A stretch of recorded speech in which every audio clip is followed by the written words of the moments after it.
Me Hungry, Medicanja, and Eden Gardens, we thank you for your sponsorship of this broadcast here at the Wellness Day 2015. We want you to know that Bongo Jerry will be back with us next week, Monday.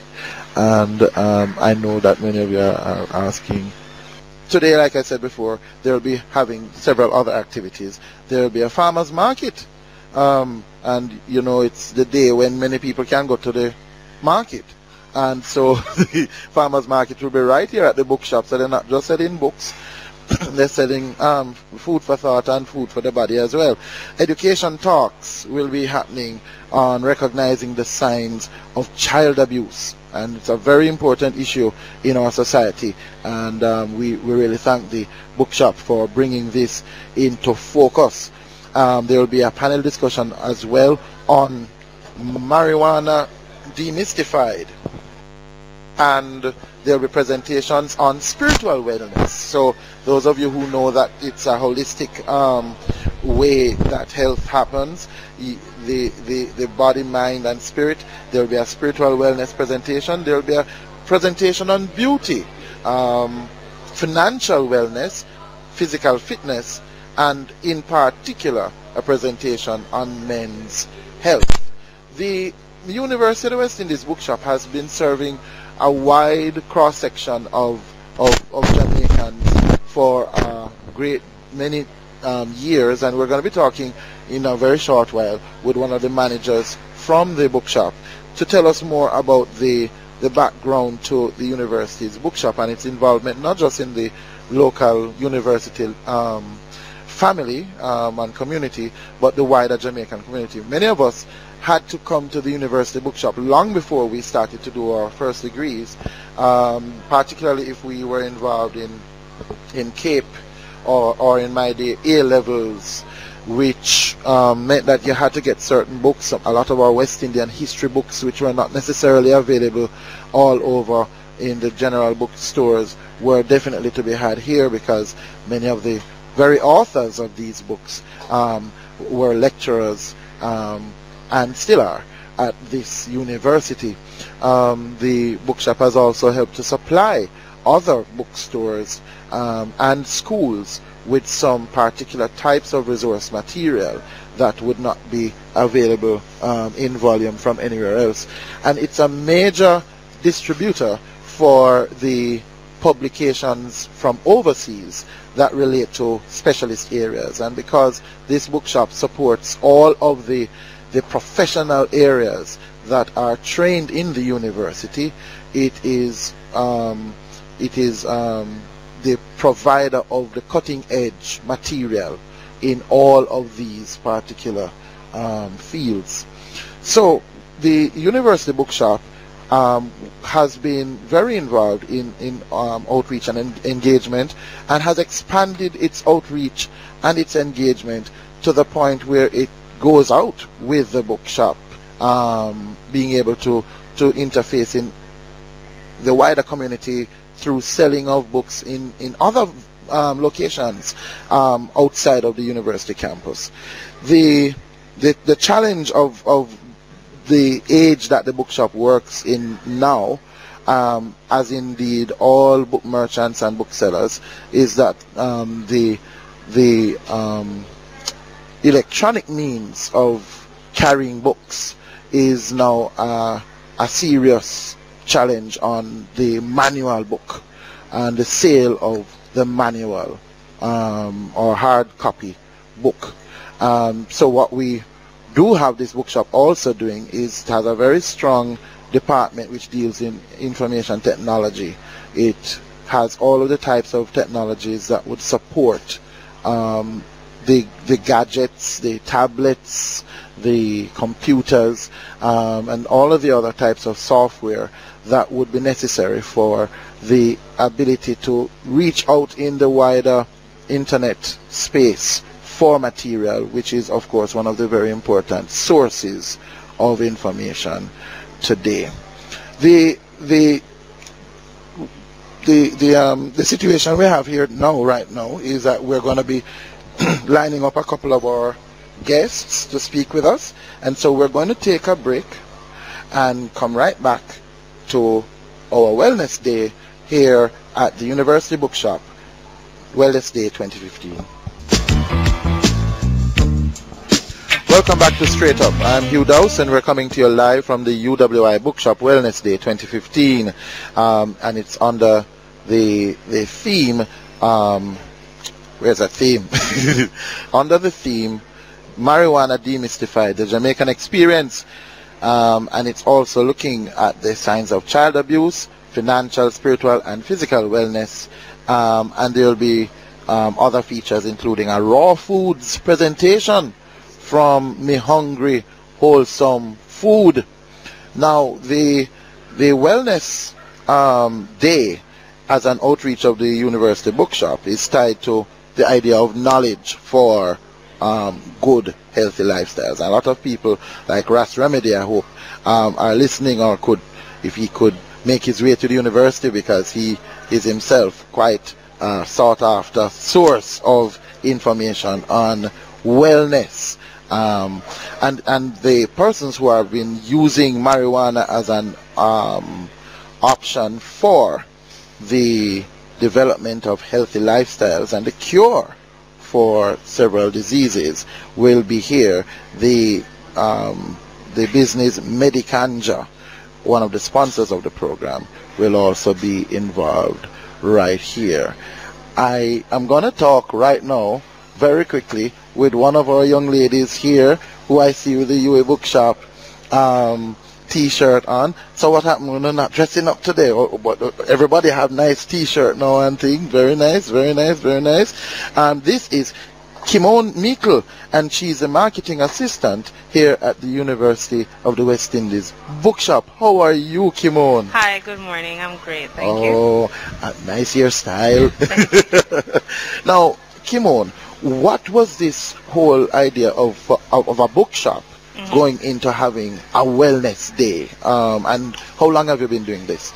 This is our third year running. It gets bigger and better every year. Essentially what happened is we wanted to promote health and wellness to the staff on campus. Yes. So that is how this whole idea came about. Oh, so it was a staff outreach. Yes. Hence the linkage with the Human Resource Management Department. Right, because they have a mandate to promote health and wellness on the campus. So it was a great partnership. The audience that you've been serving over the years, who have you found coming in and participating? Is it just the staff, or who have you found partaking in your days? It's been mostly staff, because for the past 2 years we had it in July. So a lot of the time is off. Right, the students were out. So we switched it up this year to include a bit of the students since it's orientation period. Yes. So this year we're expecting a good mixture of staff and students. Now, a bookshop, now, making that step, what was the natural linkage between books and information in that kind of way and this kind of outreach? It's not a normal, natural connection for some persons. Right. It stemmed from some of the books that we had carried, or that we do carry in the shop. They're tailored to health and wellness. Yes. So books by Henry Lowe, Patricia Thompson. Yes. Those books on nutrition and marijuana and so on. They kind of pushed us to get involved in those things. So you're not just carrying the books, you're carrying the messages for wellness from the books into the community. Yes. So you're not just book merchants. No, we're not. You're we're trying a campus store. We're promoting a lot of different things on campus. Through the information you send out. Yes.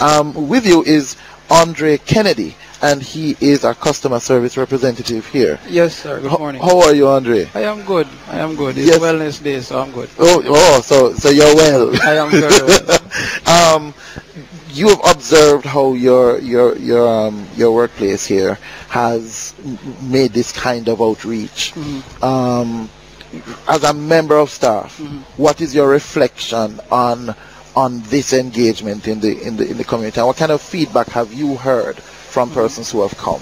Well, it's all positive so far. I mean, it's something that I believe is personally needed in the university, and I'm proud of the fact that the bookshop is the department that is making it a reality.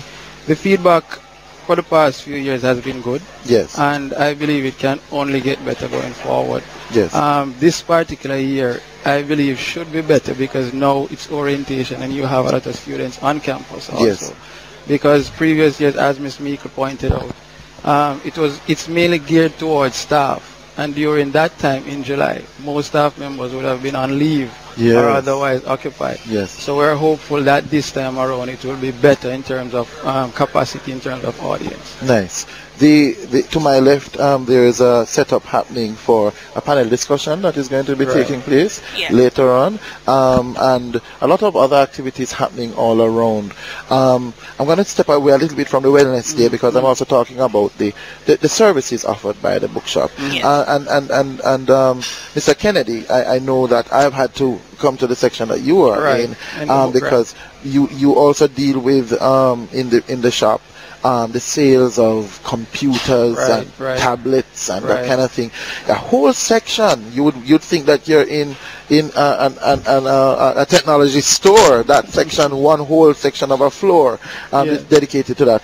Talk about the move, the radical move it would have been for the bookshop to go there, or why it was just common sense to go in that direction. It's common sense, and the truth is the facts is in front of us all. We're moving more towards technology. So textbooks in general is not what it used to be in the past, as in students will be using and buying. So it's more of a tablet world now. E-books are available, so we have to move that side. Differently from that, in terms of driving revenues for the bookstore, technology items is what is carrying us really. Which is why we have made a strategic move to designate that particular section upstairs, mainly for that purpose. We have expanded that, and we will continue to expand it. And because the reviews have been good. Those of you who have never been to the University of the West Indies bookshop, when I did my first degree here, it was a much smaller bookshop. I think this entire area that we're in here now, downstairs, would have been probably the full extent of the physical bookshop. But now the bookshop has expanded, not just in terms of its square footage on the ground, but it has gone up. And you can take elevators to go up. It's that big bookshop. The expansion of your outreach through books in particular, you as someone dealing in marketing would be aware of those kinds of shifts that we heard from Andre a while ago. The challenge of book merchants now. Could you talk about where you think book merchants or those who are involved in writing books, all of the book industry, where do they need to go now, Kimon, in order to make the business of information through writing still viable for all? Well, I think one thing they need to do, which they have been doing, is to go electronic. Yes, it may not be for everybody. Everybody's not tech savvy. I don't think our current students are there. But in 10 years, the people who are children now will want ebooks. It will be weird for them to have a physical textbook in hand. I think a lot of the book merchants need to go e. Convenience, pricing, everything. It makes it more But I flexible. like to feel a book in my hand. That is the generation is changing. And I'm talking on behalf of those who are saying that. And if I submit, I go find out the information.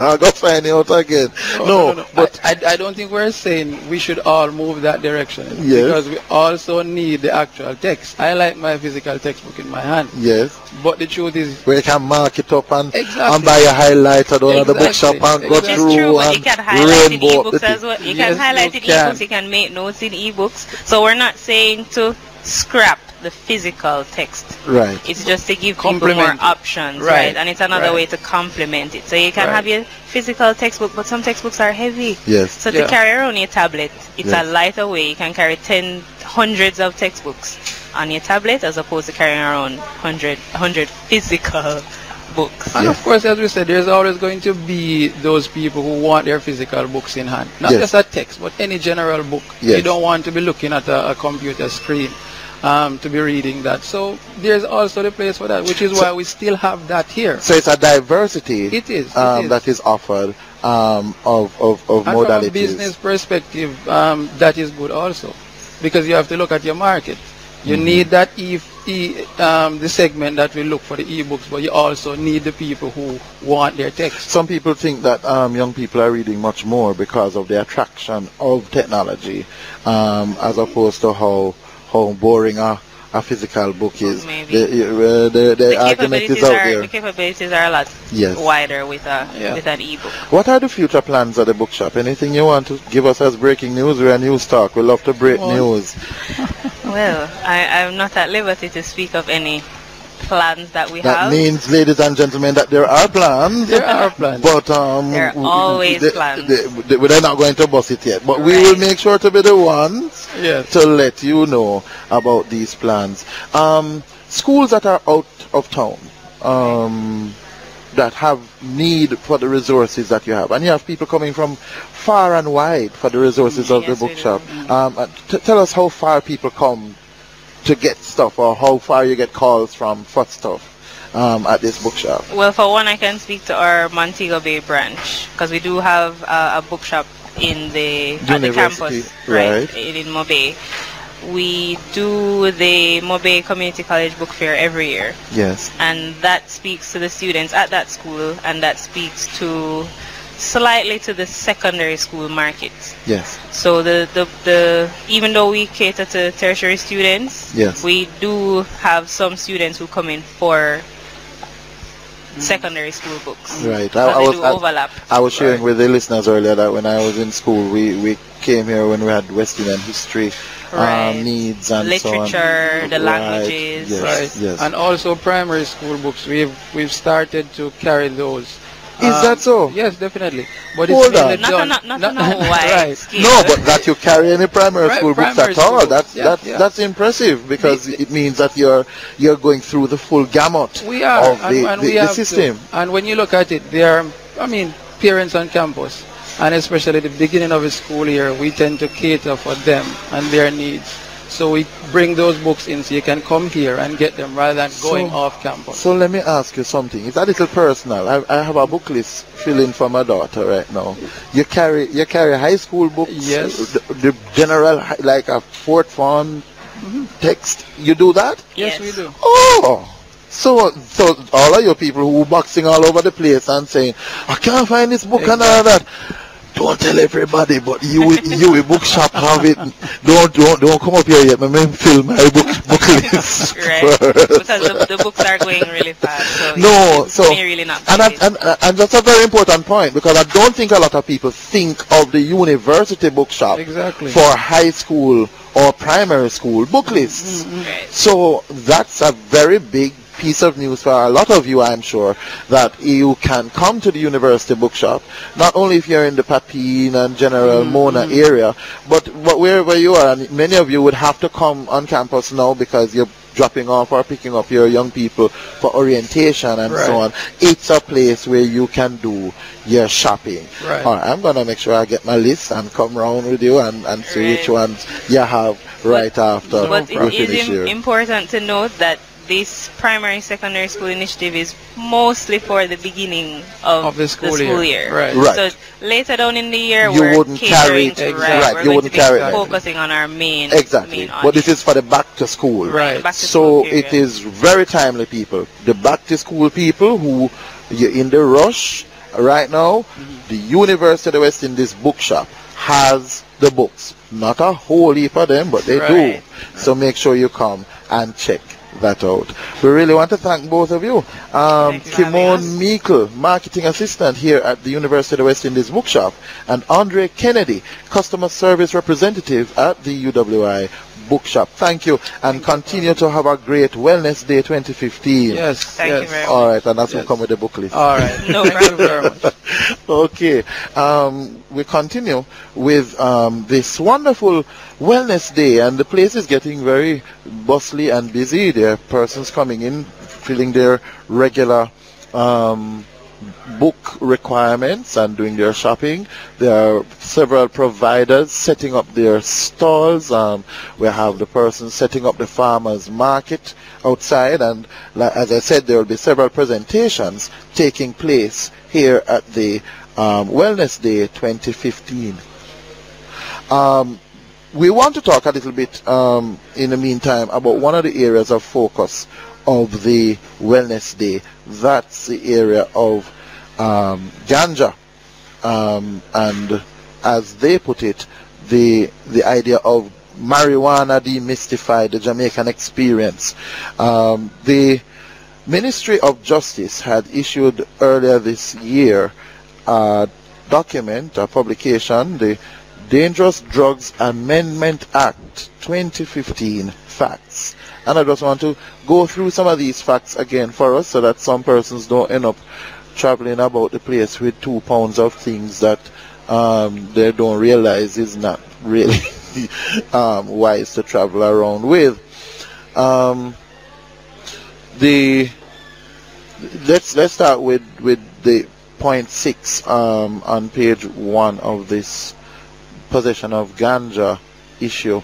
Possession of 2 ounces or less of ganja is no longer an offense for which one can be arrested, charged and tried in court, and it will not result in a criminal record. However, the police may issue a ticket to a person in possession of 2 ounces or less of ganja, similar to a traffic ticket, and the person would have 30 days to pay the sum of 500 Jamaican dollars at any tax office. A person who is found in possession of 2 ounces or less and who is under the age of 18 years or who is 18 years or older and appears to the police to be dependent on ganja will also be referred to the National Council on Drug Abuse for counseling in addition to having to pay the ticket. That's a very interesting thing. I wonder how they work out the appearance of dependency. That's a very big, I think, gray area, but let's go on. It remains a criminal offense to be in possession of over 2 ounces of ganja, and offenders can be arrested, charged, tried in court, and if found guilty, sentenced to a fine or to imprisonment or both. The conviction would also be recorded on that person's criminal record. The next section, 10. The rules against possession of ganja summarized at 7, 8, and 9 do not apply to any of the following. And these are subsections. Possession of ganja for religious purposes as a sacrament in adherence to the Rastafarian faith. Possession of ganja for medical or therapeutic purposes as recommended or prescribed by a registered medical doctor or other health practitioner or a class of practitioners approved by the Minister of Health. Possession of ganja for purposes of scientific research that is conducted by an accredited tertiary institution or is approved by the Scientific Research Council. And possession of ganja pursuant to a license or authorization or permit issued under the DDA. The interesting thing I find about particularly section B, possession of ganja for medical or therapeutic purposes as recommended or prescribed by a registered medical doctor or other health practitioner or class of practitioners approved by the Minister of Health. Ras Remedy would qualify under that? No, it's a serious question, because you see, in some cultures there is a traditional role for the medicine man, and I believe, I mean, when we use terms like bush doctor and all of that, people get a little weird over it. But the truth of the matter is, culturally, there are persons in communities who are seen as people who understand herbs, and they can tell you which remedy. And this is not new. This is a part of our African tradition. As a matter of fact, all ancient societies, the Chinese would have had that, the Indians would have had that, and we are where a whole heap of those mix up with our African selves. And I'm saying that does the law allow someone like Ras Remedy now, who would say, all right, you're going to take this, that, which is why I want Ras Remedy to articulate what he's doing with some of the other things that are happening, because I think we can only benefit and be strengthened if we so do. Now we will be taking you through some other sections of the Dangerous Drugs Amendment, Dangerous Drugs Act Amendment 2015, facts from the Ministry of Justice. But we're going to be talking right now with Miss Naomi Shirley, and she's from Source Farm. And I know about Source Farm, and we're going to hear more about them, because these are people who believe in living food. How are you, Naomi? Well, thank you for having us here. All right, we're going to be taking a break, and then we're going to talk to you, Naomi, about the wonderful stuff that you'll be having on display here, and tell us more when we come back about Source Farm. We'll soon come back. Welcome back to Straight Up. I am Hugh Dowse, and we're coming to you live from the U.W.I Bookshop Wellness Day 2015. Our sponsors are Me Hungry, that's the name of the business, Me Hungry, Medicanja, and Eden Gardens. And as I said to us before we took the break, we have with us, I have a correction to make. I said Naomi, but it's not Naomi, it's Miss Naomi Shirley. And she is from Source Farm. Now, I know many of us know about the kind of commune that would have been at Augustown during the time of Bishop Bedward, the kibbutz of Israel, which is a communal system of community, of living together. This is the kind of model that Source Farm is organized on. That is correct. And tell us about how this communal living is beneficial to the members of this particular community. How does it work? Okay, well, we govern ourselves using a method of consensus, so we all take part in the decisions of how we're going to go about our living together. So every decision that's made, we have meetings, and we try to promote solutionary decisions. Yes. We don't want people to block a decision. We want people to find a solution to make it work for the betterment of everybody. So sometimes you have to compromise and say, well, I might not like this, but I know everyone else will benefit it, so we're going to go ahead and do it that way. Where is Source Farm? Source Farm is located in Johnstown in St. Thomas. Johnstown? Right, 10 minutes outside of Morant Bay. Oh, okay. So you're past Morant Bay? Past Morant Bay. Okay, so you got license, that kind of side. Correct. Okay. Retreat, right above Retreat. I know that side. A lot of nice mangoes up that side. Definitely.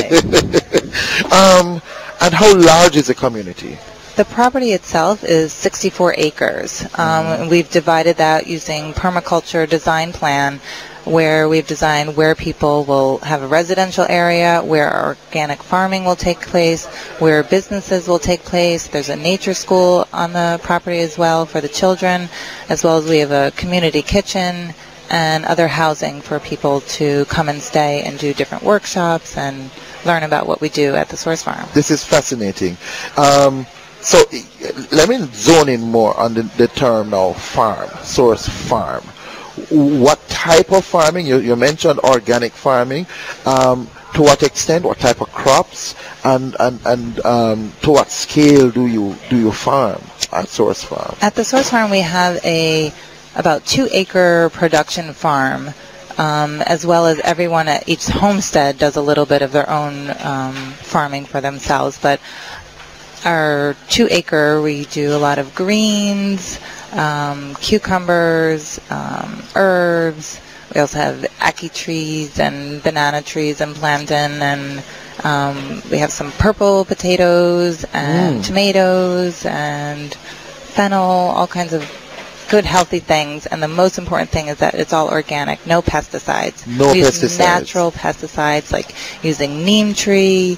You can boil the leaves and get rid of those bugs naturally, safely. Right. The neem is very good at that. For what market are you producing? For everyone that eats healthy food. We want to just supply it and encourage people that they can do it themselves. That's one of the productions at the Source Farm Eco Villages. If you want to learn how to grow your own garden, you can come visit our garden, see what's doing, but then you can have a private consultation on your property and see what would work best for you. What can you grow for yourselves healthy? So you're not a closed community. Not at all. You're an open community. You welcome persons to come and join this community? Yes. Is it that they have to be a part of any religious belief or any type of Not ideology in particular? No, we are non-denominational. We accept anyone of any type of spiritual belief system. We're a mixed community, multi-generational, so we welcome all persons. And persons are welcome to come to live there. There are also persons who might want to come and learn from you there. Correct. We currently have a 1-1 cocoa natural farmers course going on right now. I like that. 1-1 cocoa.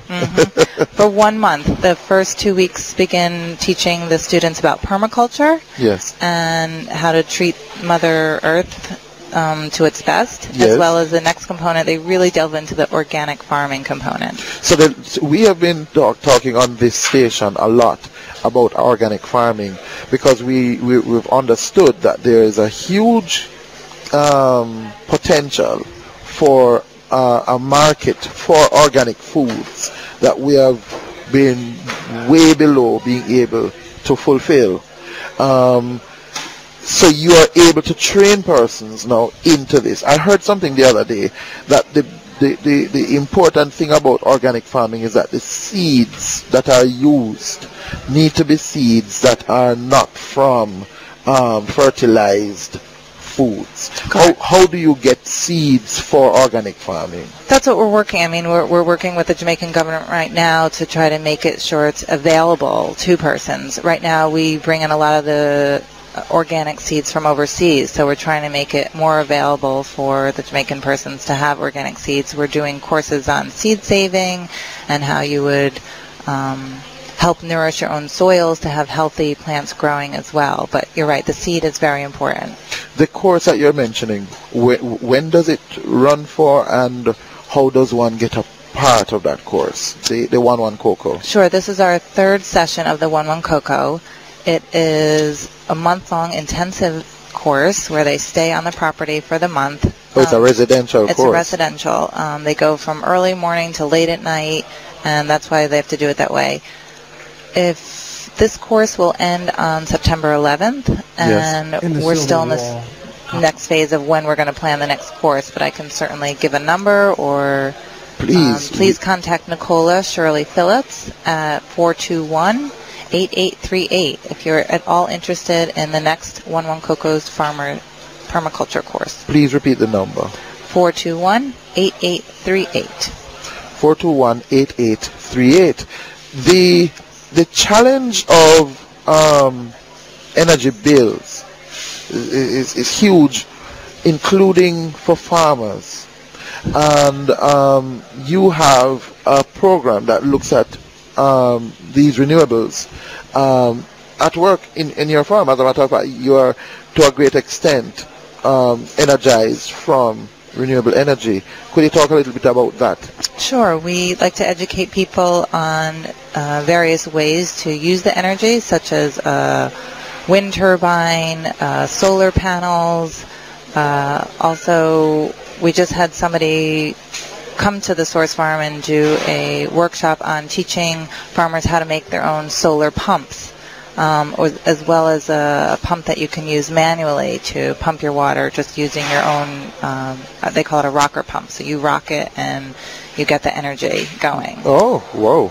Well, we really need to visit Source Farm. So if persons want to come and visit, you say that people can just come spend a day, walk around, learn, view it, even just from a tourist kind of experience. Sure, some people just need a day out of Kingston. So come on over to St. Thomas, and you can give me a call.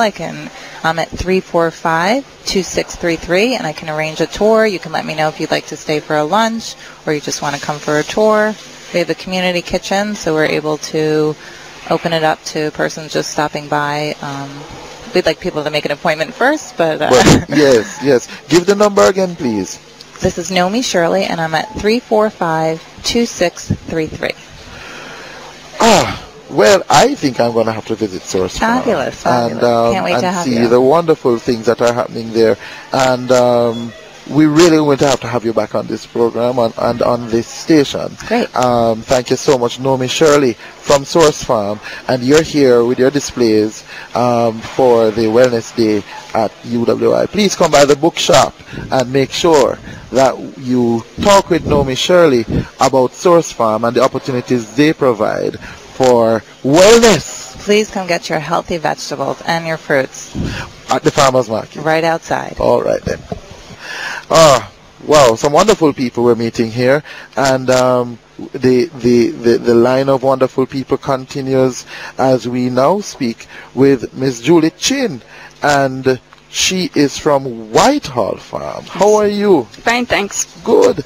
Tell us about Whitehall Farms. Where can we find Whitehall Farms? Okay, Whitehall Farms is in the mountains of St. Thomas. St. Thomas again. Around the Junk Grove Mountain Reserve watershed, and we have an organic farm, organic oranges, local produce like akis and breadfruit, and just about everything you can find. Organic farming again. For what market are you producing? Actually, it's just a small market. It's eventually we'll venture out into bigger production, but now we have problems with the drought and water, so we'll scale down our production just to be sustainable. Right. But the view is international? Hopefully, yeah. We're looking for organic certification that we could be able to export some of the produce. Tell us about the organic certification. What is that, and how does one go about getting that? Well, it's a body. I think it's approved. You have to do organic farming and go by the guidelines of organic farming. Yes. And then they come in and inspect you and see if you're up to the standard. And it's a process that you're certified, and that's actually, we do organic farming. Yes. But there's also a certification that you cannot say you're organic unless you have that certification.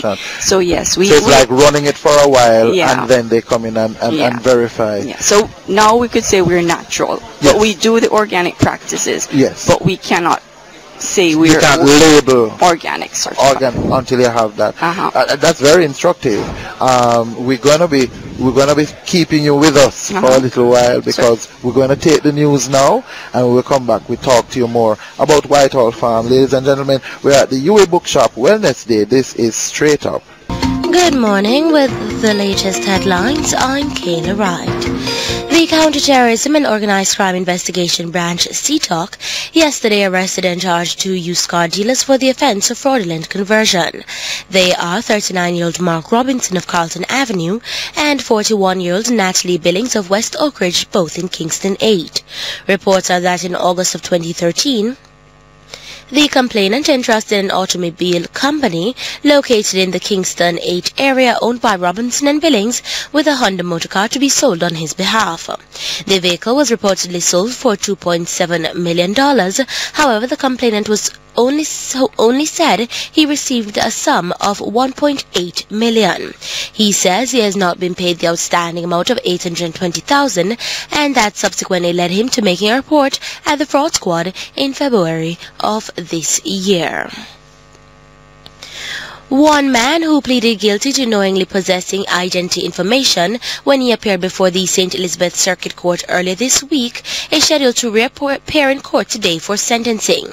He is 23-year-old Sean Grant, a labor of Spring District in Silo in St. Elizabeth.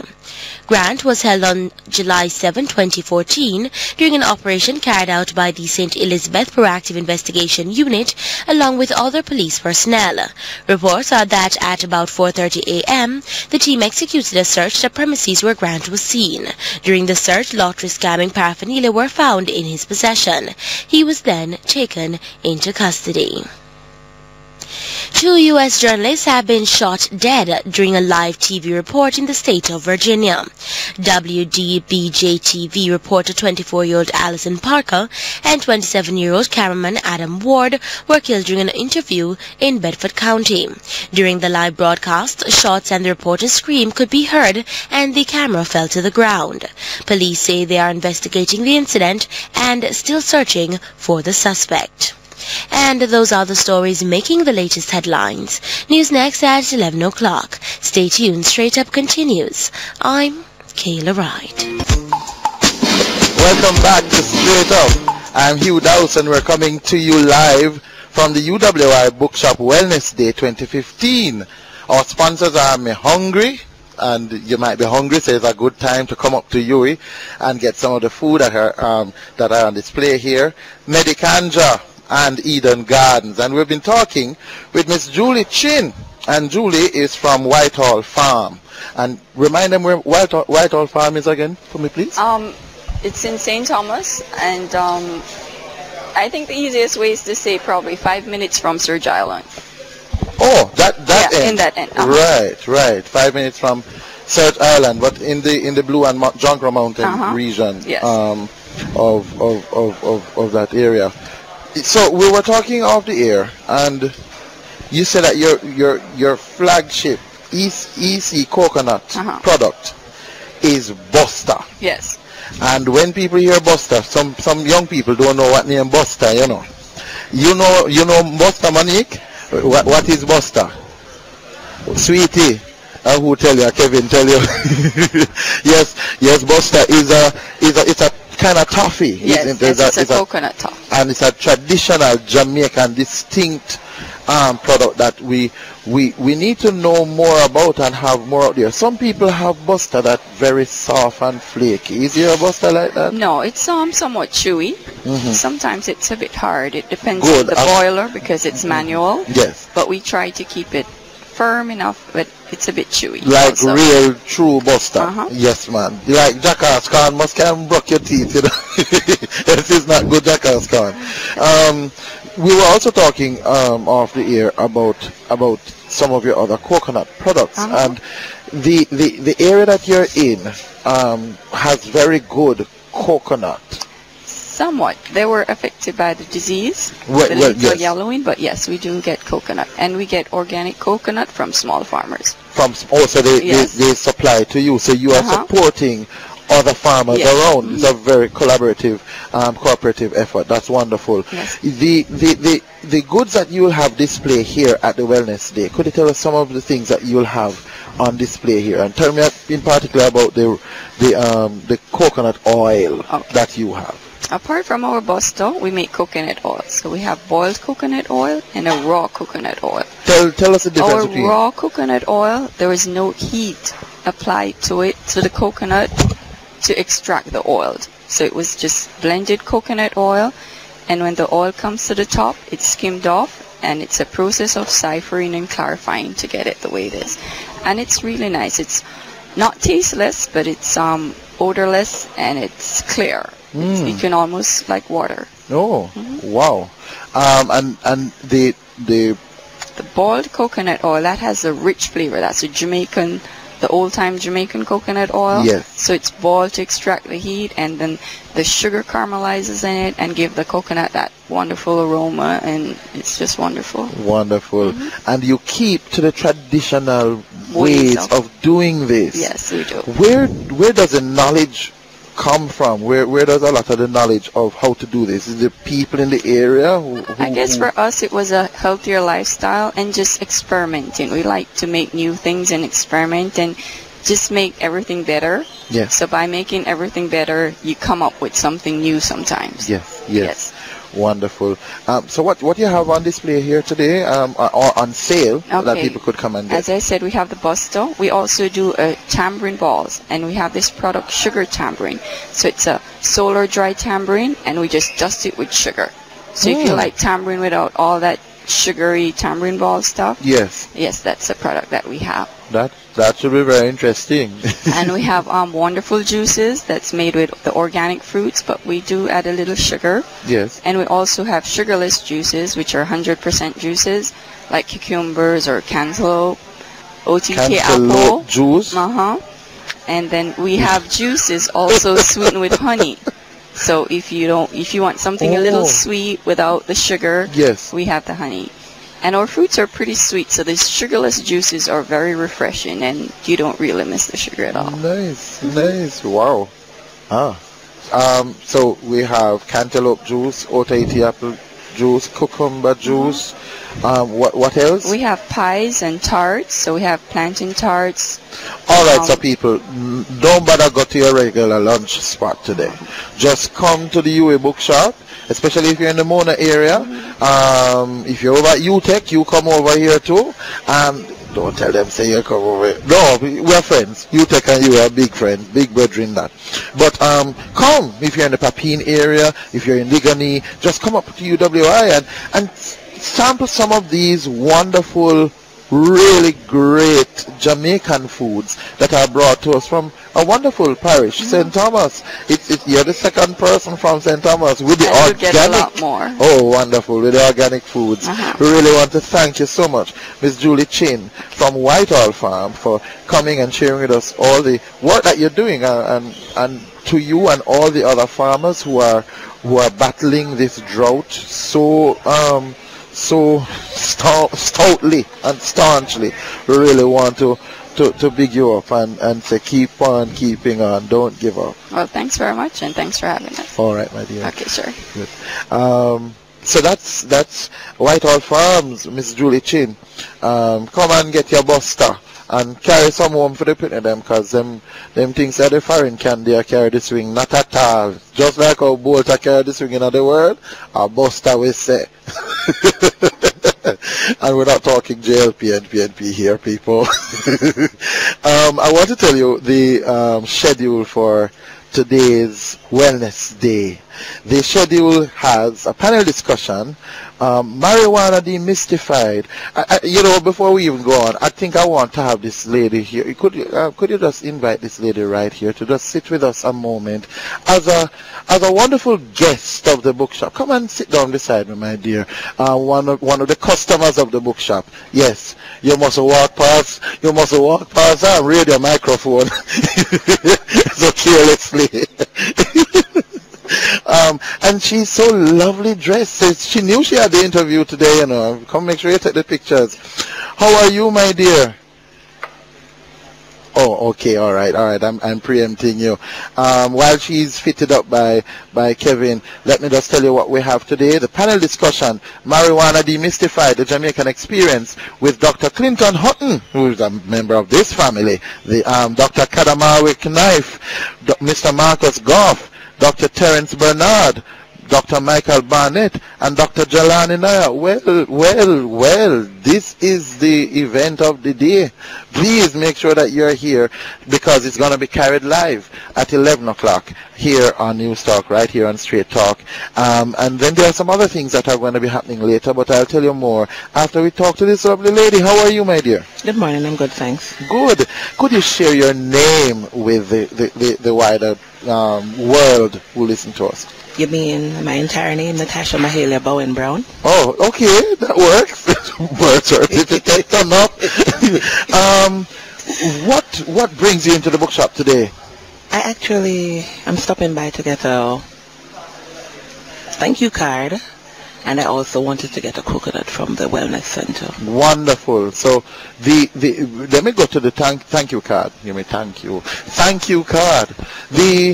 The services and the offerings of this bookshop are diverse, and many people don't know that there's a very impressive card center here at the university bookshop. Whenever anyone in the university community or many people from off campus need that appropriate card, they come right here to the university bookshop. Who is it that you want to tell thanks? So you don't want. That's okay. I want to thank Michelle Francis. She actually works in the human resource section, not for employing me, but for a kind deed that she has been doing for me and my daughter for most of the semester. Wow, gratitude. Wonderful. And today is a Wednesday, so it's a good day for gratitude. Wonderful. But what made you know that you would get the card here? Because I always come here to get cards for every occasion. For every occasion. So whether it's wedding, whatever, birthday, I'm glad you go where or all the other kinds of things. Right. And of course, thank you as you're looking for today. Sure. And then you say you're making sure you get some coconut. I've already got that. Oh. Yeah. Oh, what? They distracted me, so I was heading to the bookshop, and then they distracted me, so I had to get the coconut. I tell you people, you need to come up here. If people come in on the legitimate business and get distracted so nicely, you too need to come and get distracted. It's a good day to do so. Thank you so much for coming to find that thank you card. Not a problem. And for coming and stopping by and speaking with us. Thanks for talking to me too. All right then. All right, bye-bye. Bless you. This is the University Bookshop Wellness Day 2015. Let me just tell you some more of the things that are happening here.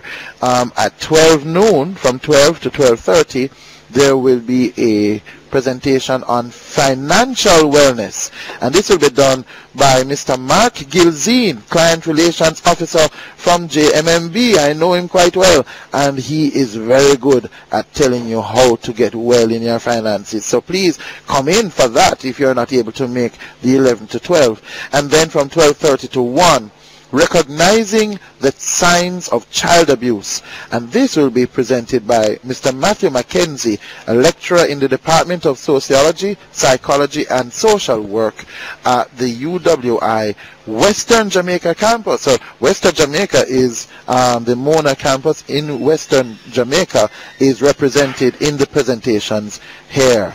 At 1, from 1 to 1:30, there'll be a presentation on men's health by Dr. Gareth Reed, consultant urologist at the University Hospital of the West Indies. And at 1:30, from 1:30 to 2, there'll be a talk on spiritual wellness, or a session on spiritual wellness by Reverend Stottrell Lowe, lecturer and chaplain at the Michael University. This is a man who has been chaplain for me when I was at Michael. And so, boy, if we can come out good, you need to come and get some of that spiritual wellness from him too. At 2, from 2 to 2:30 p.m., there'll be a session on physical fitness, and this will be done by the friends from Gymkhana, and we really want you to make sure that you come and be involved in all of the offerings we have here today at the U.W.I. Bookshop Wellness Day 2015 in collaboration with the Human Resources Management Department of the University of the West Indies. Really a nice and exciting day. It's outside is a little overcast, and a lot of excitement going on outside with the booths, the food booths, as you would say, turn up, and a lot of people now have the resources to come. And some of you're saying, boy, you don't know how you're going to find or you don't know how you're going to find the money that you need right now to do this and do that and so on. Come and listen to the talk on financial wellness from Mr. Mark Gilzine. Some of us, we sit down and we say, whoa, we don't know what to do, and with every single area of wellness is dealt with here today. And if you just take the little time and come half an hour, many of these talks are no longer than half an hour. Just come and listen to something that could be the intervention in your life experience that you need right now. Just come and do it. Come and make that difference. So at 12, financial wellness. At 12:30, recognizing the signs of child abuse. At 1, men's health. At 1:30, spiritual wellness. At 2, physical fitness. And we remind you that at 11 o'clock there's a panel discussion on marijuana demystified, the Jamaican experience. So we're going to be talking with a couple other guests right now. Once they get themselves here, who are also distributing and displaying at the Wellness Day 2015. Until then, we're going to just run back to studios, and we'll soon be back with you. Bless you. Welcome back to Straight Up. We're coming to you live from the U.W.I Bookshop Wellness Day 2015. And of course, you're listening to News Talk 93 FM. Our sponsors are Me Hungry, Medicanja, and Eden Garden. And right now, we have with us a young man whose face I remember from years ago, because he started on a right good blue and white part of North Street, and then he go up a Hero Circle. No, we're there, Hero Circle. You go Hero Circle first? Yeah, man. And then you go, that's why I know you're a sensible person. Big up to all my friends from Wilmers. You stay there, Tanya. At least on North Street, him come down here. Yeah. But Plant Food by Adam Casserly is the name of your business. Yes. And you have a diverse offering here. Vegetarian catering and dietary consultancy. Fresh organic produce. And here again the theme, organic produce. Fruits, vegetables, herbs and spices. Potted fruit trees. Yeah. And flowering plants and horticultural and landscape services. Yeah, man. How did you get this is a young man. Of course, well, if I know him, and he must be young, but he was a student when I was on staff, so he's even younger, and he has immersed himself in this area of organic food. Why organic food? As a young man now, let the young people know why this is the way to go. Well, I originally, where I come from, Stone Hill. Yes. I have a decent little piece of land. Yes. And when I finished at George's and then pre-UA, I did my CAPE subjects and thing. I didn't really want to do university just for the sake of doing it. Yes. You know, that lots of my friends were doing that. Yes. And I kind of was weary, and I have to give God the praise, you see me? So yes. I really him guide me, say, yo, find something that you really want to do. Yes. Don't just do something for the sake of doing it, you know? Yes. And I was cooking for my moms and my dads, and it's like, I just feel myself in that zone. And you know, when you feel yourself in the zone and like you don't really, you feel at peace. It's like eternity right there in everything, and you know, say, yeah, that's what you need to be doing, you know? You feel like you're in a purpose. Yeah. Yeah. And you realize that sharing in the type of food that you have been able to do is an important need on the earth right now. Yeah, man, definitely. Okay. So what if I call you and I say I want you to cater for me? Yeah. Now people gonna say, but vegetarian catering, or what kind of catering that? How exciting can vegetarian catering be? Tell me what you would have roll out for somebody. Well, personally, I do still eat fish and chicken. Right.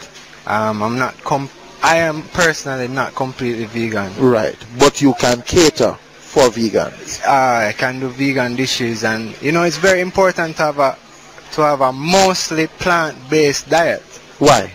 Because we are naturally, meat is a part of our diet as well, but to be mostly carbohydrates and our meat is a makeup of carbohydrate, protein and fats. Right. And then you will have that alongside rice and peas, which is more carbohydrates, and then probably like a little bit of cabbage and a little bit of carrot. It don't balance. That's not the right balance of meals. Yeah. Right. So that's why we'll have people getting fat, because there's an excess amount of carbohydrate in the diet. Yes. And carbohydrate and fats are what make you get fat. Right. And if there was more vegetables in your diet, then it's easier for other things to break down, because there's a lot of enzymal properties in vegetables. Yes. So you're saying that the way in which we have been traditionally eating has been packing us up. Yeah. And we need to look at again and look at putting more vegetarian, and in a way that's appealing and appetizing. Now that's the part that is a challenge, because a lot of people think that how can vegetarian food be appealing? What do you do with your vegetarian meals to jazz it up and make people say, oh yeah, this look good, and yeah. What do you do? Well, I'm not of the expectation that I will change people from eating meat. Mm-hmm. Right? Yes. My aim is basically to insert or inject more vegetables into the diet. For instance, with like a salad can be much more lively, you'd have more salad than rice or carbohydrate if you were to, if I was to prepare something for you. Well, that's a very important point. A lot like of different people types of leafy greens, kale and collard greens, different type of things that so probably it's a more never experienced in substantial Jamaica. kind of offering, rather than just how some salads look like, or somebody just fling down a few peter leaves. Because there's no vibe towards right. Salads don't always look attractive. I'm just gonna call a spade a spade. So you are saying that there is a way. A bad rap, literally. True, and a lot of my friends who are vegetarians, when you ask people to cater for them, what comes to them, sometimes I roll my eyes and walk away, because I'm saying I don't appreciate that. So you're saying that it and there's a lot of sometimes a lot of processed foods like tofu and veggie trunks, which are not necessarily the right proteins to have. Oh. Because those things are, especially veggie chunks, it's the waste produce of vegetables. Originally those things were fed to dogs and cats. Wow. Honestly. Wow. And it's not to say that it's not fit for human consumption, but you're saying that it is not the best. It's not the best for dietary purposes. What would be better is peas and beans, the raw gungo peas in a stew, and broad beans, those types of things. Cook down in your coconut milk and your pumpkin same way, and your spices, your probably like carrots, onions, garlic, and Scotch bonnet. You don't know. So it's spicy still. With a sea salt. Yes. And black pepper. Yes. Yeah, cook it down, and better you have that than any type of tofu or veggie chunks. You have food. You have food here today. Yes, today I'm doing some wraps. Oh, you do some wraps. Yeah. This is Tanya ready for a wrap. The wrap look good. So Tanya say it look good, yes. Yeah, and I can tell you I can tell you about the wraps. The wraps are chickpea hummus as a spread. Yes. On a wraps, you can either get it on leafy green, so you either get a big kale leaf, yes, or a pak choi leaf or something, if you want that, especially people who are gluten intolerant. Yes. They prefer that, because some people can't. I personally don't have that problem, but some people have a gluten intolerance, right? Like them stomach cannot manage it. Yes. So I have that as a gluten-free option, and then I have wraps, normal wraps, chickpea hummus. I have mushrooms in a tomato sauce with sweet pepper and Scotch bonnet, ackee, fresh vegetables and dry spices. It's just a simple wrap, $250 wrap. What? Yeah. 250? Look here. Make sure you're secure, man, because I'm sure so by the time we go outside, since the people hear that, then going down. $250 for a wrap, people, and we're not talking a wrap around your waist. We're talking about food, your lunch for today. Yeah. Well, it's not really, I wouldn't consider it's more of a snack. Oh, it's a nice snack. Yeah. Good. It was gone. You'd have to have 3 of them or 2 of them. For a lunch, but then you won't feel yourself. Yeah. But then there are some people who are gonna want to have that, and a lot of persons in our university campus are vegetarian. So I'm sure they are gonna be moving from all their departments now as we speak to get some of that food. And you do dietary consultancy. Yeah, man. And other services. Let me just read out your number. 332-5490. This is Adam Casserly, and his business is Plant Food by Adam Casserly. And I can vouch for him as a good youth in the Georges. But great work. If you want potted fruit trees. Yeah, man, I have like lychee, potted fruit trees. If you can get like pomegranate, different type of stuff. You know, have orchids and stuff like that too. Nice. Yeah. So that if you want a garden that is not just giving you nice flowers, but is also yielding fruit, call Adam. And avocado trees, different varieties of avocado too. Have summer, autumn, and winter pear. Yeah, I have different, and I do have fresh produce too. You know, my stuff is organic. You have fresh produce on display today, on sale today. Because I had to focus on the food. Yeah. Okay, but well, people, call him 332-5490. A young Jamaican using what he knows to be his purpose to make a difference in the healthy lifestyles of all of those around him, including those of you who are going to be calling and those of you who are coming up now to support him in his display here.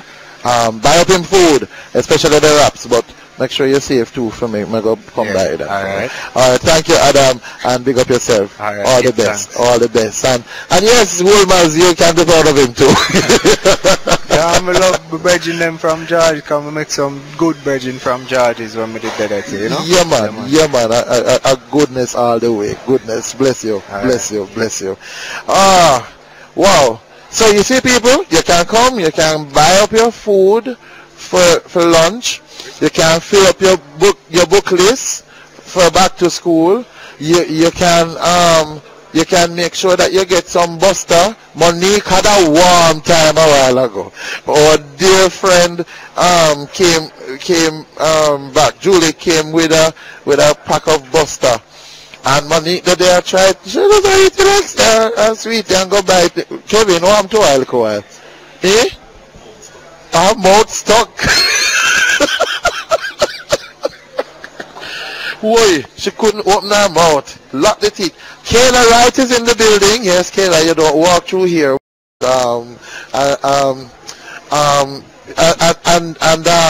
One ginger.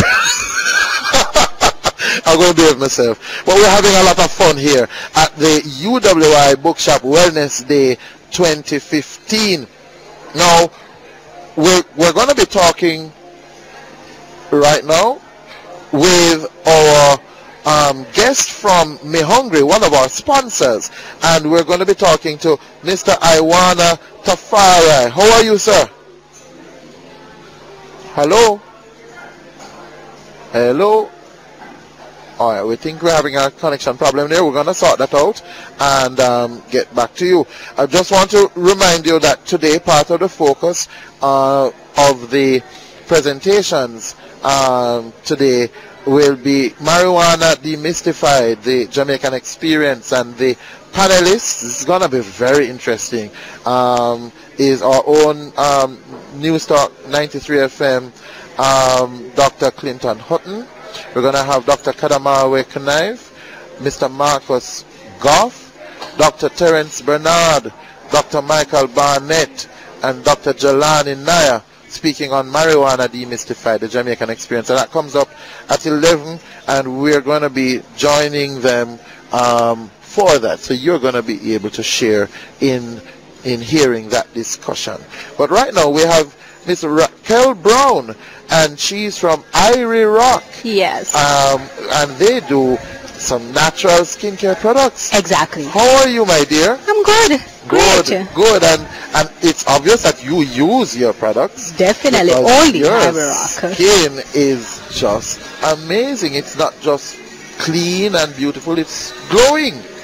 So what are these natural products that you use to get that? Yes, you want to see the smile on my face. No, but it's from 1 year to the other. It's true. I'm blushing. No, man, it's true.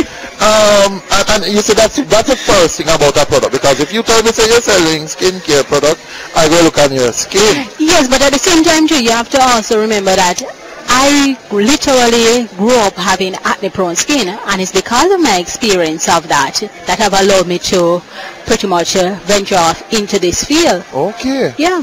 And a lot of young people, especially, a lot of adolescents. Exactly. Young adults. 12 to 17. They go through that, and so many think that their beauty is tied to that. What we want is to always make the outside look as good as the inside. Exactly. So what is it that you have been able to develop that has successfully dealt with this issue? What we have done is we have created the iRock T3, which is a facial line of products. It's geared towards persons who have acne-prone skin, specifically for young adults, teenagers going into adult acne. Excellent for persons who have mild to septic acne. If you have hormonal acne, it won't get rid of it, but it will help to control it. Because I have hormonal acne. But what it does, as is wonderfully stated, it helps to control my acne, but it doesn't get rid of it completely. So while looking at me, at this point in time, I may not have a breakout because I'm controlling it. Because of the T3, which is a facial liner product, it allows me to get fewer breakouts. Oh. Exactly. That's amazing. I can't see that you have acne at all. No. No, but as I said, throughout my teenage years, I had really bad acne. So people, if you just take my word for it, just come buy the product. It's amazing. The skincare products, these products were developed here in Jamaica by myself.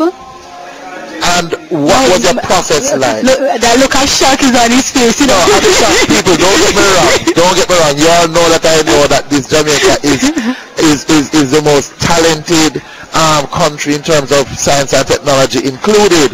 What I'm saying is, my marvel is, why is your product not yet at the hugest international level based on the success? We're working on that. Okay, good. Right now we are we are relatively new business, young. Oh, that's right. Well, not that young, because we have been in business for the past 6 years. In business, that's young. It's still young. Yes. Thank you. Yes, ma'am. Because sometimes we feel a little bit. No, ma'am. Thank 6 you. years. 6 years is still young. Baby. Thank you. But with great success in a short space of time. Yeah. Where can people get your products? We can get the products at most pharmacies island-wide. We're currently pretty much seeking out to see whether or not we'll actually be in the U.W.I bookshop. It seems as though it's going to be possible, because what we want is to get our products to as closest to our end users as possible. Right. You will have a large campus of students that fit right within the demographic of who our target audience Exactly. is. And therefore we definitely want to be here. Yes. So we're saying yes, U.W.I bookshop, we are lobbying on their behalf that you carry this product because it's a part of wellness. Yes, and that is one of the reasons why we're actually here, why we were invited here. Look here, we're going to the people bookshop in a pharmacy. You see, when U.W.I extends itself, when the bookshop extends itself into wellness in the way that it has, in such a powerful and meaningful way, then you know there are going to be benefits back right at them. So tell me some of the names and types of products now that people can pick up from your iRock. Okay, so we have the iRock T3, which is a line of products that we spoke about. We have in that line our cleanser, toner, or moisturizer, and a facial scrub. We also have our anti-aging line of products, which are mainly geared for persons who have aging and dry skin. So in that line, we have 2 peels. We have our glycolic peel and our salicylic acid peel. Yes. We also have, those are mild peels. We also have our pigmented serum for dark spots and age spots. We have our anti-aging serum, which has hyaluronic acid in it, that plumps the skin and give it a youthful glow. Yes. I used that this morning. And we also have the vitamin C serum that actually also assists in collagen production to help to firm and tighten the skin. But we have, and to finish it all off, we have our body care line of product, which are all about smell good, feel good. Yes. It comprises of key ingredients such as cocoa butter, shea butter, and coconut oil. Coconut oil. Jamaican coconut oil. You hear a recurring theme happening. It's organic food and coconut oil. Exactly. Tell us about what are the properties of coconut oil that feature in skincare? Well, for skincare, it's an excellent moisturizer. It's excellent for all different types of skin types. So you won't have, like, for instance, you have certain cocoa butter, may not, for some person may be allergic to that. You find very few persons that are allergic to coconut oil. It's an excellent moisturizer, as stated, excellent for persons who have acne skin, excellent for persons who have eczema.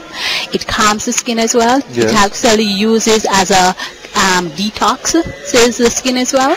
So it has numerous properties when it comes to skincare, but mainly because of how great of how it hydrates the skin. Nice. Wow. Irie Rock. Where did the name come from? Locks. It has anything to do with the fact that you are Raquel? That's corny, I know. Actually, it's our customers who actually picked that name. We had a few names set up, and we did a focus group, and that was the one that stuck. When I was on the road, after we did the focus group with a few of the persons saw me, they were saying, "Hi, Miss Harry Rock," and I'm like, there you go. You don't need to say anything else. All right, that's it. That's it. Wow. Ira? Well, you're here with all your line of products. Yes, we are. So you're here now. If you're having a skincare problem, if you have that little one who a little thing come out on them face and then start ball down the place, cannot go to school for back to school because I can't go looking with this thing. Carry them go if you're all. Get mommy and daddy to take you. You're in the car now and you're going to find books for school. I say, you're going to buy the school book up, U.W.I, because we're going to also go and get the Irie Rock thing to deal with that thing on the face.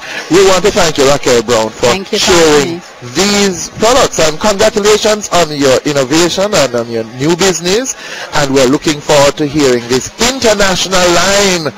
Investors, speaking it in investors, listen to our number. She's going to give you our number now that you can call and invest in this line. It's a sure win. It's 457-0746, but you can also get in contact with us on Facebook at /IrieRockSkin, on internet, on Instagram and Twitter at IrieRock. That's IRIEROCK. Perfect. All right, Raquel, bless you. Thank you so much. Blessings. All right, my darling. We're going to take a break now, and when we return, we continue here at the U.W.I Bookshop Wellness Day 2015. Welcome back to Straight Up, and we're coming to you live from the U.W.I Bookshop Wellness Day 2015. The sponsors are Me Hungry, Medicanja, and Eden Gardens, and we really have been having a wonderful time here with the special displays that are on and the special offerings that are being given. We've been sharing what the presentations are going to be about, and we're really grateful to our sponsors for sharing this broadcast with you. Come up to the U.W.I Bookshop for their Wellness Day, which runs right down to sometime like 3-4 o'clock today. But we have online one of our sponsors, and we're really happy to have from Me Hungry, Mr. Iwana Tafara. How are you, sir? Yes, I'm doing okay. Probably not as good as you are, but I'm good. Well, you need to come up here, man, because up here is really going on good, and we're happy for your sponsorship. Tell us about... We're going to be there. The president's going to be there. I am not going to be there personally because I work night shift. But okay. Tell us about Me Hungry. What is Me Hungry all about? Okay, well, Me Hungry is basically live food restaurant. We basically serve our food, and we do all our food preparation without the use of fire. So that's the basis of what we do. We are vegetarian, or some people would say vegan. I still put it as a vegetarian. And then the difference now is that we do not use fire in our food preparation.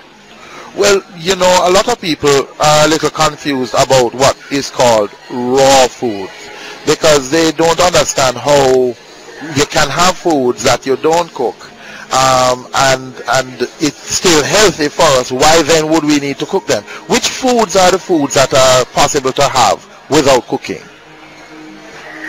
Well, first of all, I mean, the food foods that you basically can have without cooking are generally your fruits, your vegetables, your nuts, and your seeds. And you can have your grains as well, because you could sprout those. And once they sprout, all that heavy starchiness is converted to simple sugar, so you can now blend that down into a dip or so forth. But generally, I'd say most foods that we eat that we have to cook is because we shouldn't be eating them in the first place, why we have to cook it. So, like, you know, we're not naturally meat-eating animals. And meat-eating animals would just, like a lion, would just go and have his food just as it is. A lion is a raw foodish. And it's just the raw food for the right type of food for that lion, that animal. So, if we really should be eating meat, I guess we should be having it raw. But we do not produce enough uric acid by our liver to manage uric acid that comes from meat. There's nothing about our teeth structure and the hydrochloric acid strength of our stomach, the length of our digestive tract, doesn't fit us anywhere but into a frugivore, which is a fruit-eating animal. And that's the key about it. Well, talk about the foods that you do offer raw. What is it that we lose from those foods when we cook them? Okay. Well, basically, what I can say is that the first thing is that when food have their own enzymes in them. All living things have enzymes, and enzymes are heat sensitive. Yes. So once you cook your food, once heat above certain temperature, your food, you destroy the enzymes. So there was a research by Dr. Paul Kuchikoff one time in Switzerland where they carry out a test on giving persons cooked food versus raw food. And every time you eat cooked food, your body produces white blood cells. Just like if you have a cancer or you're going through a trauma or anything. But that doesn't happen when you eat raw food, and then they realize that it's when it's devoid of enzymes or it has certain chemicals in there why your body will produce that. So the fact when your food is divided of enzymes, then your body now does not see it as food, and then it's trying now to break that food down, and it puts a lot of work on your digestive system. So the main thing that you do, basically, you lose the enzymes, and then the digestion process is totally a different case there when there's no enzymes in your food. And also there's a lot of nutrients that you lose basically from cooking. A lot of phytonutrients and so forth, which you would get in your colored green, your colored vegetables and your colored fruits. Yes. It gets destroyed through the cooking process. Okay. Well, one of the things that we have found out that is very interesting about the raw foods area is that you now have a restaurant that can provide you with this, and you're doing a food presentation and preparation demonstration here today on raw foods. Could you tell us a little bit more about how we could get into having some of the raw foods that Me Hungry can provide? Okay. Alright, I'm sure what happens is that we do stuff and try to keep them in the format of what persons are used to. So at Me Hungry we do like a pizza, which is what you would call a pizza. We call it a pizza, we think it's very pleasing. And wherever you would have a dough or a crust, which is made from flour, we use like nuts and seeds. Yeah. So our burger buns, which we use, are made from like almond seeds, or pizza crusts are made from like sunflower seeds. We have pies, which are like sweet pies, fruit pies, and we have savory pies, which are basically spicy pies. And we have cookies, which are what you would call a cookie, but we don't cook it, so you couldn't really call it a cookie. And we have we mimic something like what you'd call a bun and cheese, and we call it fun with ease. And all these stuff, when we get there, they will have these stuff on showcase for you. Nice. And you could access these at the restaurant. And the thing about Me Hungry is that before we used to eat live food as a personal thing, and people used to think, okay, it's just an individual thing. So the whole idea of the restaurant is showing people that you can actually get to the point where you can have a restaurant and you can live this way. And we also have a branch in Mandeville. So we're also now trying to get people to understand that this can become a lifestyle and thing. And I know quite a few persons, even since we have opened the restaurant, that have transformed over into just eating live food or make 90% of their food live food. Yes, yes. Well, could you just tell us the address of both restaurants, please? The Mandeville and the one in Kingston. Alright, Niaah in Kingston is at Marketplace, and it's 67 Constant Spring Road, and at Marketplace, that's shop number 24A. Yes. And the contact number for there is 285-4635. That's a mobile number, 285-4635, and the landline is 908-1771. Yes. And then in Mandeville, we have a branch on, it's at 11 Caledonia Road, and it's at Superior Plaza. And the contact number for that is 570-701. That's a mobile, and the landline number is 962-3764. Wonderful. Well, we're looking forward to the demonstrations that will be happening here at the Wellness Day activity at the U.W.I bookshop. And we want to thank you for your sponsorship, Mr. Iwana Tafari, for Me Hungry being involved with this wonderful day. Thanks so much, my brother. All right, thank you very much. Have a good day. All right, you too. We're now going to be talking with Juliana Birch, and she's the operations manager from... the assistant operations manager from GC Wellness brand. EG Wellness Brands. EG Wellness Brands. And you're going to tell us what EG Wellness Brands are all about. Okay, so EG Wellness Brands, we're Jamaica's premier nutraceutical company. This company is actually, it was originally formed in 2010, and it was under the banner of Biotech R&D Institute. So last year we decided to kind of separate the Biotech R&D Institute. So Biotech will focus primarily on research and development, yes, while EG Wellness Brands will focus on commercialization. So the alpha prostate, the guinea hen weed, the wellness teas that Biotech once had command over, EG Wellness Brands is now the commercial entity pushing these premier wellness products. That's wonderful. So that means that you have taken the research now. And Biotech has the research. Right, but you have done, you have taken the research into a commercial entity, and you are making it happen in the consumer world now. Yes, we are. Wonderful. Where can one get your products? Well, we are in majority of all the pharmacies. You can get our supplements in the pharmacies, in the major pharmacies across the island. Yes. Or wellness teas and or premier power porridge. They're in all the major supermarkets and even the wholesales and retail stores. So they can be found right across the island. And if we always tell the consumers, if you walk into a store, or you walk into a pharmacy and you do not see the products, just give us a call. The number is 978-9153. And we're located at 44 Lady Musgrave Road, and we will ensure that wherever it is that you shop, we will ensure that the supermarket or the store stocks the products just for your convenience. Wonderful. And these are all treatments for a wide array. Yeah, it's just wellness. We push wellness, premier wellness products. So before, you had a lot of research, because we pride ourselves on research. So we have a lot of research going into these products, and it's about living a healthy life. So it's not about preventative and about cure. It's just about a very holistic lifestyle. So we have sampling today or yellow yam and sweet potato porridge.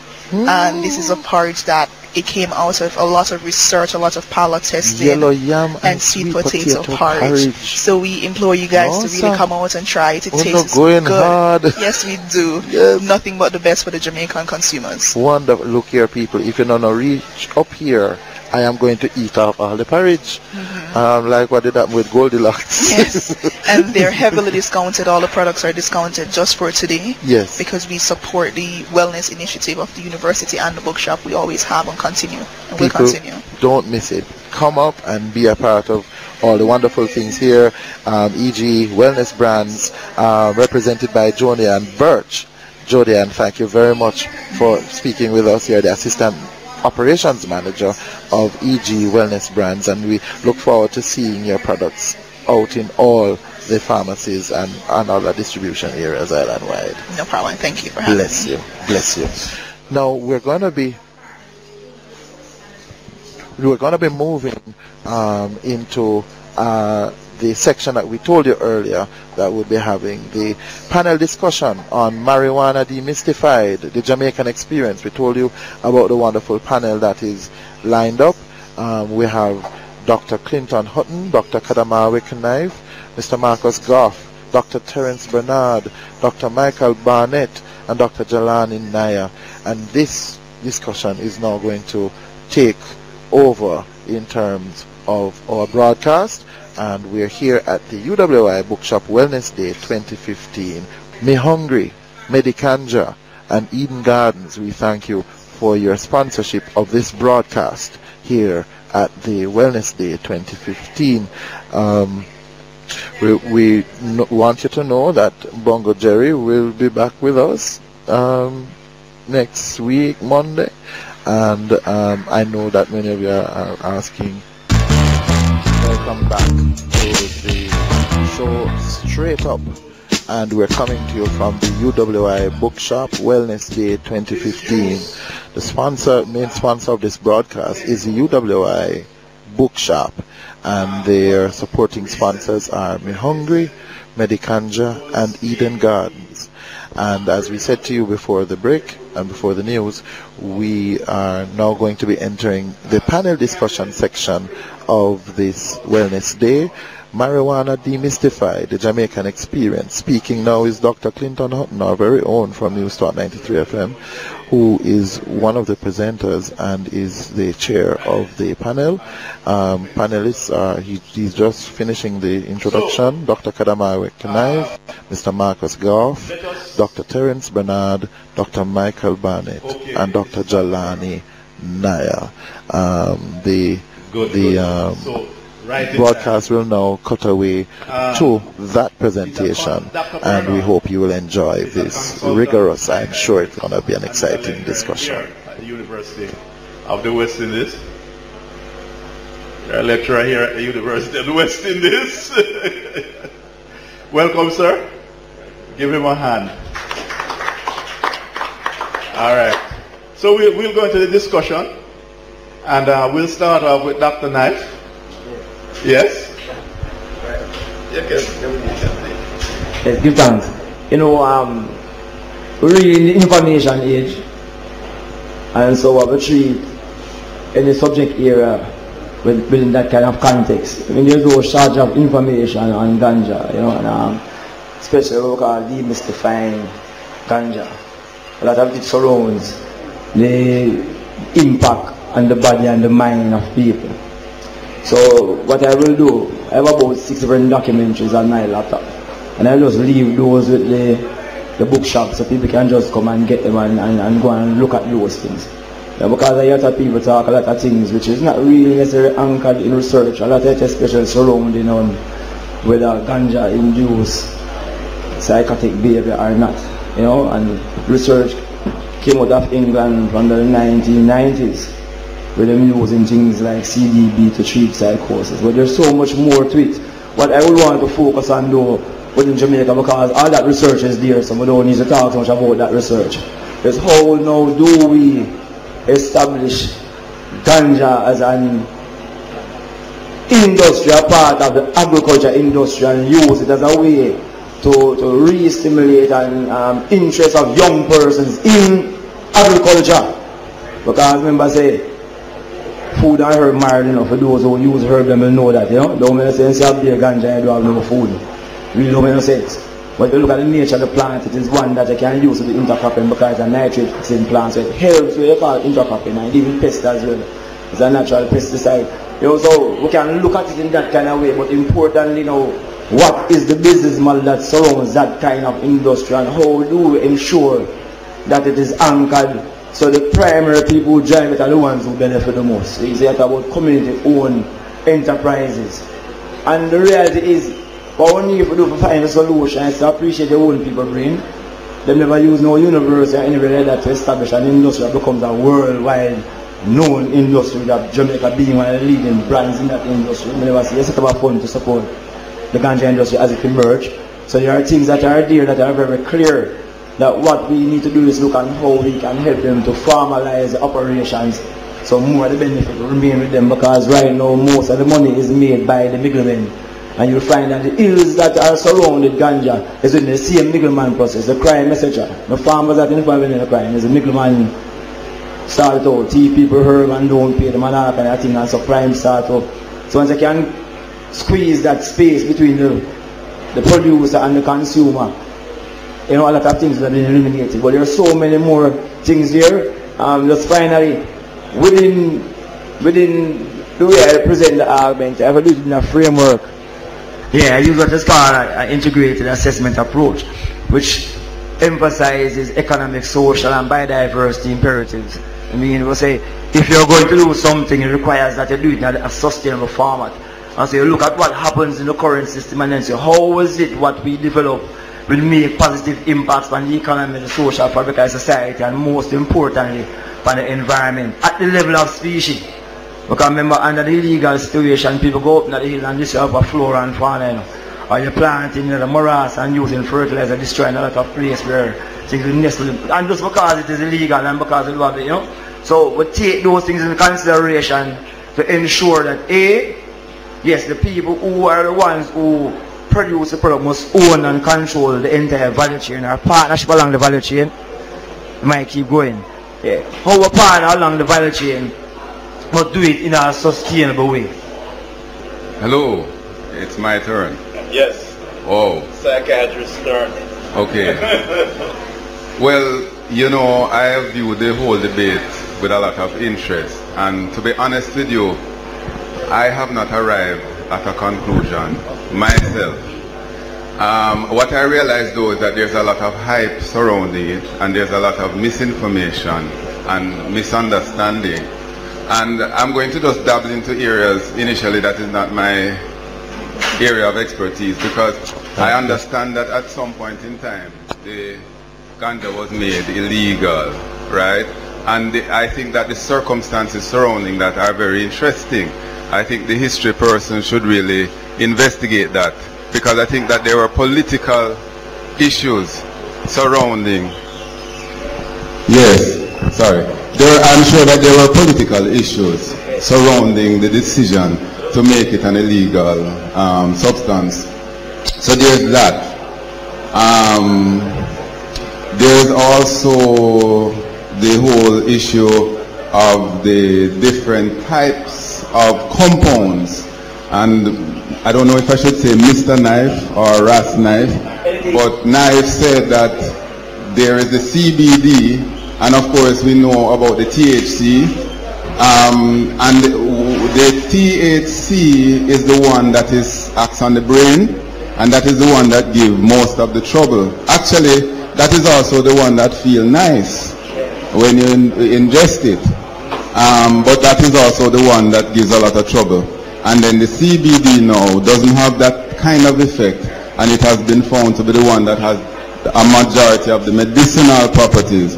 And that I understand that there are different varieties of plants, and you can even genetically engineer it so that you can produce one that has mainly CBD and very little THC. Okay, another issue that is not in my area of expertise also has to do with the whole issue of the legal part. They speak about decriminalizing ganja, and then they add for medicinal purposes, and then they also have for personal use, and so there are lots of other things that need to be clarified, because if it is for medicinal purposes, then clearly the regulation needs to come in to govern that industry. And then if it is for personal use, then there needs to be also some kind of regulation, because if persons are using it for recreation, it's really the THC that they want, right? Not the CBD. And so therefore I think that it now becomes a public health issue, that just as how you have the alcohol being legal, the tobacco being legal, but yet being restricted or controlled. You know, recently the law has been passed preventing smoking of cigarettes in public places. But, you know, and I'm sure persons can argue, if alcohol is legal and it causes so much problems, and tobacco is legal, then why not, you know, cannabis? And so therefore, if if we're moving in that direction in terms of personal use, then clearly there has to be a public health input so that persons are educated about it just as how they are educated about the use of the other substances, okay? And so that's one of the things I want to highlight. Now, in terms of my area of expertise now, I know that there's a lot of controversy. There's the whole issue of cannabis causing madness. Let's put it plain like that. But we can't be that plain, because you see, what we know is that there is a relationship in there somewhere, and that the psychoactive component, which is the THC, does have certain effects on the brain. And in my opinion, if anything alters the brain, then it has the potential to cause problems. So alcohol has its effect because of its effect on the brain.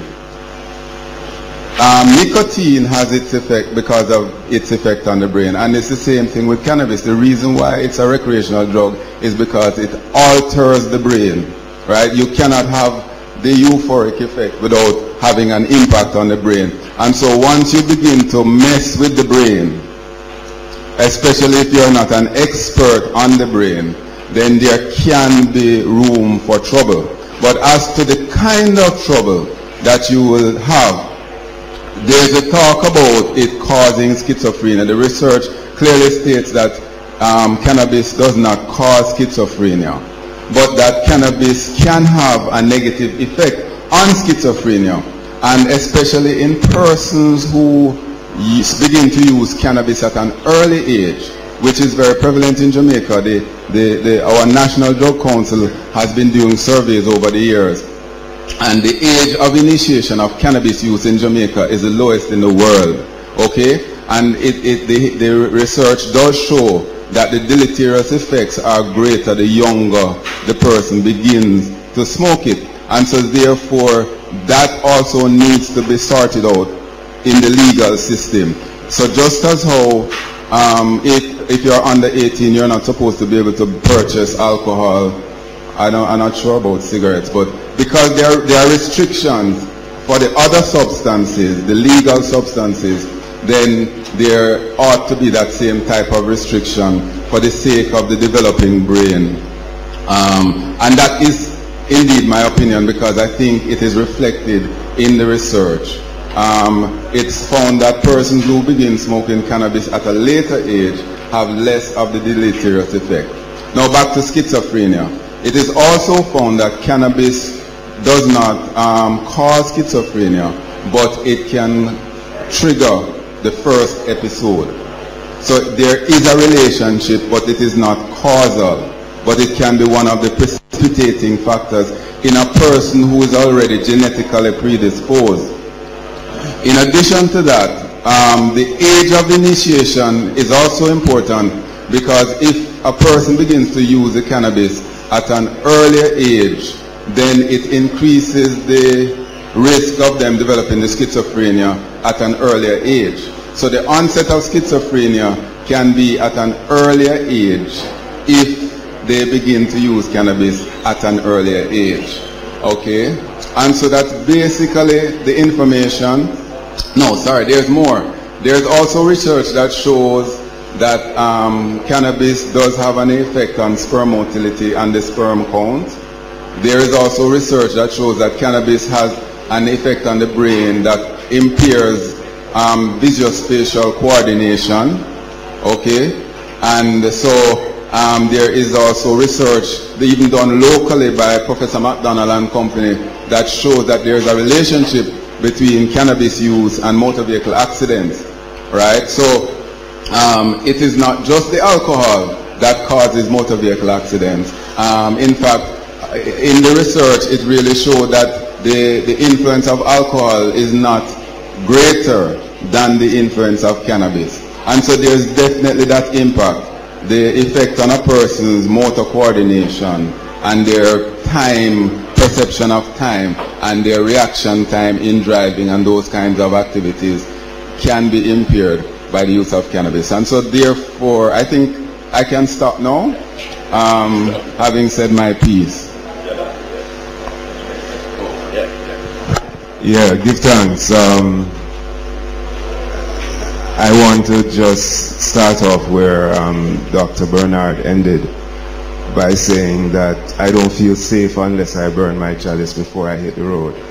You know, to cut and clear and ensure that the meditation is correct. I'm going to further dabble in what is not my field, as you have suggested in your previous statements. Dr. John I am aware of is from research the Center for Rastafari Studies here at the University of West Indies, out of the office of the principal have of children the with Mona higher campus. APGAR scores, slightly lower birth weights, and also the mother gaining less weight throughout the period with easier birth. I'm aware of that research, and that would hold true for the Rastafari community. And I don't think there's any question about sperm motility within the Rastafari community as far as the evidence is concerned. Really and truly, what the conversation suggests is that there are lots of gaps in our knowledge and our perception, and the currency of the research. And in a sense, we are fortunate in Jamaica to have been historically one of those populations that, if you label in a negative way, is chronic usage of ganja, but if you speak of in a more holistic way, is one of those populations where ganja's use is indigenous and routinized. It's a part of the landscape. Ganja first became criminal, or they started to criminalize ganja in Jamaica in 1913, where the importation was made illegal. And this occurred because ganja quickly became a part of the local pharmacopoeia. People were growing it and using it extensively. By 1924, the cultivation in Jamaica picked up to the point where that now was made illegal, and its illegality was driven by the fact that ganja, if left in the hands of the so-called peasant, made them independent. Jamaican peasantry took ganja into Latin America as we built the Panama Canal. Likewise, we took it into the UK at the time of migration. So in a sense, the Jamaican population has been one of the foremost users in the global sense, appreciating ganja as an aspect of the wellness. You know, this is a wellness forum. The context is demystifying ganja, and I want to say that ganja began to be demystified in my life while I was still in high school at Wolmer's. The principal found a bag of ganja in a fourth form classroom and took this as an opportunity to bring a medical doctor in to speak to the entire fourth form. When that medical doctor was finished, I was certain that I would use ganja. He didn't present it in any way that was frightening. He suggested that in the way there are various substances that have become drugs as parts of persons' constitution. You know, you on hypertensive tablets for the rest of your life. You know, and doctors thrive off the ability to fabricate and prescribe this kind of drug. So, in a sense, the conversation about ganja has always been a political one. It has been a sort of us against them, establishment against the non-establishment. And the final thing that I would wish to say in that context is that as we move towards a different platform, we've not gone far enough. We've decriminalized ganja, and we have made legal limited cultivation. So that's where Jamaica differs in the scheme of those 10 countries that have legislations legalizing ganja. Jamaica is the only one that hasn't legalized the possession out of those countries. It's only legalized the cultivation. So transportation, sale, and possession are still issues before the law. In a sense, I agree with Minister Anthony Hilton, who earlier this year suggested that Jamaica has to be a part of a global leadership. I've gone many places where ganja is such a frightening thing. However, our own administration has been jolted by the conversations in the North Atlantic world, which is what we have to be guided by, you know. So Europe and America are now relaxing the framework, so it's okay for us to have this conversation. Persons like Peter Tosh for over 40 years were clear, and we still don't reach that clarity that was suggested so long ago. The final point I want to make is one which connects ganja to the bigger conversation about reparation. Reparation is what we are seeing in front of us in various different gestures. The relaxation as it relates to ganja is an admission of the disempowerment of generations of peasants. And as we move into this framework, we have to have in front of us a conversation about reparations based on injuries caused by ganja. Thank you. Yes, give thanks. I'm going to speak briefly and continue in the vein of the reasoning and stick within probably that was Dr. Juliana Niaah, and now we hear from Mr. Marcus Goff, attorney at law. But to start off within the context of the law and the history of the legislation, and recognizing that certainly, you know, as Juliana said, the use and decriminalization of ganja has come about as a result of, you know, many decades of suffering by Rastafari and grassroots people who have championed and used and valued the herb when the society and the state did not, you know. Even looking at the mandatory imprisonment for persons who used, possessed and smoked marijuana, that really in Jamaica came about in 1963 in the aftermath of the Coral Gardens incident, where Rastafari was targeted, persecuted, marginalized, and ganja blamed and criminalized, as Dr. Hutton said earlier, you know. And from there, then persons who possess even a small, even piece of spliff could face 18 months imprisonment, and the judge had no power whatsoever to even consider your context or your circumstance. It was mandatory imprisonment. And so this has also led to this whole myth and fear that we have about ganja, because it is deemed to be a major crime, and, or, you know, prior to this, a major crime, and thus therefore it must be wrong, you know, if there's so much resources and state power and police authority placed over this one herb, you know, that has led people to fear it, not even want to research it or to learn about it, and certainly not to trust the Rastaman about it, you know. So coming to the context now, whereby after decades of hundreds and thousands of persons and families going through the criminal justice system, you know, and going to prison, and families being dislocated and traumatized, you know, over this herb, has come now in the wake of international developments, Jamaica's recognition of its use. And I do agree wholeheartedly that this is recognition of Rastafari righteousness on the issue of ganja, you know, and the law that we have now in place is also recognition of Rastafari struggle and tribulation and sacrament.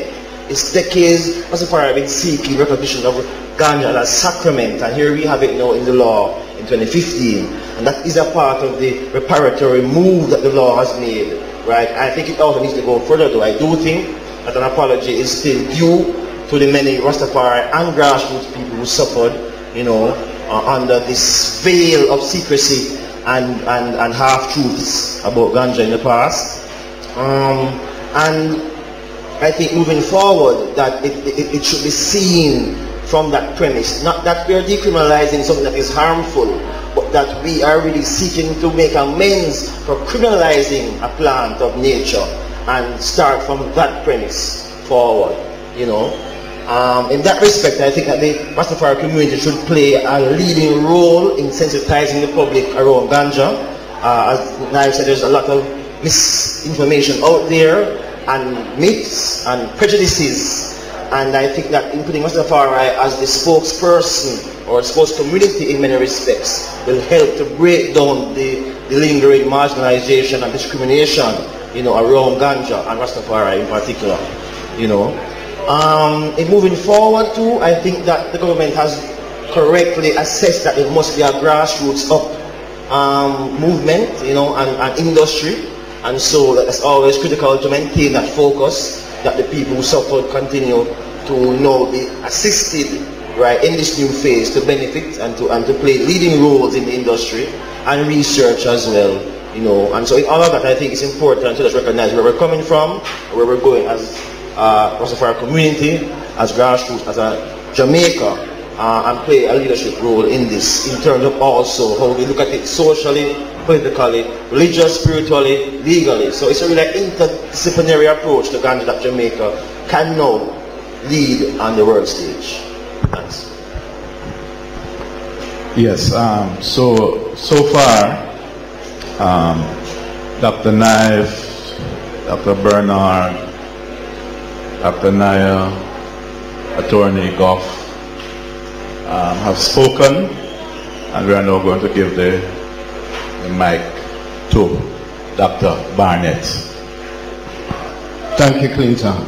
Well, one of the things about being last in the run-up, so to speak, is that a lot of what I wanted to say has been touched on already. But needless to say, I want to first of all commend the bookstore for having the initiative to have this panel discussion on a health and wellness day, because we need to think about marijuana in terms of a medicine as opposed to a drug. And in that vein, I want to commend the bookstore, U.W.I bookshop, for having this forum. I want to emphasize that marijuana is not a narcotic, in my opinion, and it is wrongly being classified as a narcotic by the US, for one thing, even though we see contradictions, because now so many states in the United States have legalized marijuana. Having said that, but because of this stigma of it being a drug and a narcotic, then some people see it in erroneous light. Some people see it, as Clinton had said, as immoral. And these are the stigmas that we need to try and dispense with or get rid of.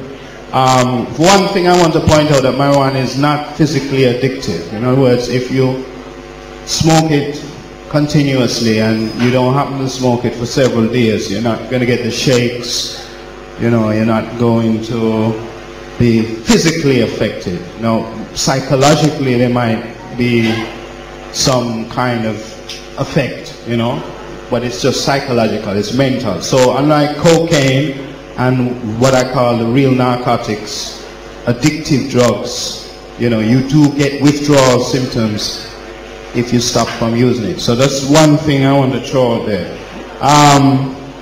Dr. Bernard talked about the relationship between marijuana and schizophrenia. That is something we still need to look at. But what I would agree with him is that if you are genetically disposed to certain mental illnesses, or you have a mental illness, then I for one would make the case that perhaps the herb is not for you. Alright, so I am saying that it takes a balanced person, and it takes thoughtful usage of marijuana when one engages with this natural ingredient. But if one is disposed to mental illness, I for one would not advocate somebody using that, because it could possibly, and I've seen cases where it can, it would just underline what marijuana does. It uncovers, or it releases the veil, right? So your inner self comes out, alright? So that's good and it's bad. But for most of us, who are balanced and article, then that that essence, that divine essence, as Rastafari will talk about, it releases that, right? But if that divinity is somewhat corrupted, then that is something to look at. But okay, another thing I wanted to touch on was the active ingredients of the herb. And as Dr. Bernard pointed out, you have the THC and you have the CBD. And in the medicinal usage of herb, which Rastafari has long advocated for, we have to be wary of the, what I call these strains, these, in my mind, the genetically modified forms, you know, the extra strength herb that is out there. So you have these strains that are grown in greenhouses in the north, and if the balance is out there, in other words, what I am saying is that we must stay as close to the natural cultivation of herb as possible. So I'm an advocate for the natural cultivation, because we have modified strains of herb which can have unpredictable effects, right? So some people want extra THC and extra potency, and I am, it might seem counterintuitive, but I'm advocating for natural, more natural strains and organic growth and cultivation of marijuana. So that's another thing. So what I'm talking about is thoughtful cultivation, thoughtful usage of the herb, and also looking at the indigenous folk knowledge that we have here in Jamaica, which a lot of other countries don't have, but we've long used it. And it's not just Rastafari has used it.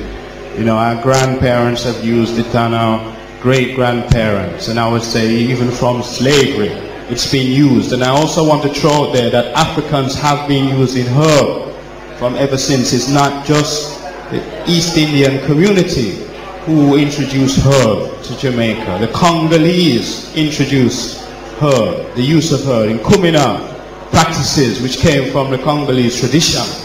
Herb is used. So it's also indigenous to Africa, and we have to also realize that. So in our use of herb, you know, it's coming from an African past and an African heritage. So I just leave it there. Give thanks. Okay, we have heard the speakers, but we are going to go around with just like a minute each. You can talk about other persons. If something stood out and you want to talk about it, you can do so. We look at various key issues that came out of the discussion thus far. One, the agricultural industry, emphasized by Niaah, the need to move towards that, and the expertise that has developed in that industry over many years of the plant being a criminal and people going to prison for it and even dying for it or killed for it. We look at the hype and misinformation, and Dr. Bernard talked about that. He talks about the need to look at the extent of decriminalization and its relationship to regulation of ganja. Gaps in research. Dr. Niaah talked about gaps in research, ganja and reparation, the social and political basis of the outlawing of ganja. Certainly in the gaps, ganja and creativity, alluded to by Michael in a about way, but I say it because as somebody who is in the creative field, as a painter, photographer, and studied people in music and so on, I am very, I mean, you heard Marley all the time, talking about the inspiration he gets. And if you know his routine and his writing of music, I don't think you can separate them. But it's not Marley alone, but other singers, culture, have also talked about this. So this is an area of research that is part of the gap. By the way, just recently an article came out with some persons, scientists checking the pipes smoked by Shakespeare. Right? They still have the pipes, Shakespeare's pipe. And what they found is that there are traces of ganja. Shakespeare was smoking ganja. So I'm just looking at the relationship between ganja and creativity as an area of research. Right? We have done better in medicinal research, but even a lot more needs to be done. And we have done groundbreaking research on this campus here in the medical field of ganja. But research like the relationship between agronomy, the type of soil, and its impact on the nature and the content and the substance of ganja. So there are lots of research needs to be done in this area from a plant which across the globe has been recognized as a super plant, really. Okay, so let us go around again for a minute or so. Okay. Let me just start here, Prophet off and link into what the Bridget was saying earlier. You know, the research actually showed that about 50 billion years ago, all of the animals in particular developed what we call an endocannabinoid system as a way of dealing with increasing sunlight and so, you know, everybody. And within that system you have the highest concentration of receptors in the liver and your brain. It's a crucial thing. As a matter of fact, if you look at the seed structure, the seed structure have two of the most important fatty acids, essential fatty acids, linoleic and linoleic, in the exact ratio of all things in your body, a 1-to-3 ratio. The plant that comes second is linseed. So you find that the entire plant itself, your body is designed with receptors. It's not when you reach puberty, you develop receptors. They are there from birth. So that questions then, if creation is incorrect in designing you with something that you should not consume from birth by giving it in your system from birth. What them argue though is that your body actually reproduces THC as well. That's why you have those kind of receptors. But no, because of increasing stability in the atmosphere, it is under pressure. No? So the plant, you know. It is on the documentary, so please get the documentary at some point in time. So now what it says then, how do we move to this thing here? It's about wellness. It's not about medical marijuana, it's about wellness ganja, and wellness is broader than medicine. And if you look at how the law has been designed in the area of therapeutics, support that kind of thing.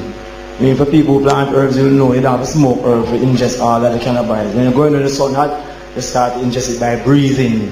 So if it's a yogi person who wants to take THC, go out there and do a sun salutation. That's a really nice vibes here. I mean, so there are so many ways which you can breathe, and out of those things now come the ways which we can look at the industry at different levels of the value chain. So medical marijuana is able to start up capital with a high and therefore have a kind of natural manner for those who have money. So you look at ways in which the majority of people will benefit, and that is under therapeutics. So you talk about food, you talk about essential oil, you talk about incense, you talk about furniture. There are so many things that they can look at. You can really support enterprises. So what I think will happen now in a place like Jamaica is that of course you have people who will form associations with other persons from overseas to support medical ganja. But remember that you cannot enter into the United States market without some kind of partnership with them. And that is one thing right here. But the reality is the wellness industry don't need approval from the FDA.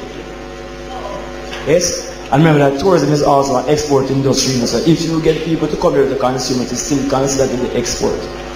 There are many things that they can infuse it with. You know, I think the biggest concern people have is that this is the only industry that no big player cannot control. That industry is actually controlled by the farmers themselves. And so if we really let this industry move, it will only move if the farmers become owners of. 1 minute, 1 minute. Okay. Because we want some participation from the audience. Yeah. Just the kind of Dr. Niaah now speaks. The conversation was going. Clinton mentioned how important ganja is for creative people, and I think that early work within Rastafari suggests that it's not just the people who go and be musicians and painters, that serious work needs to be done in seeing how it is that ganja presents a way of knowing, a facility for accessing mental connections that are within us. And I think that that is what Rastafari has been able to contribute in varied ways, not just culturally, day-to-day survival. And I think part of the process that ganja facilitates is a way of knowing, which is beyond just the creative. I would love to have questions. Let's go to questions. Okay. We're now going into a question and answer session. Dr. Clinton Hutton is chairing this session. Just some small points. The discussion from the panel. Check.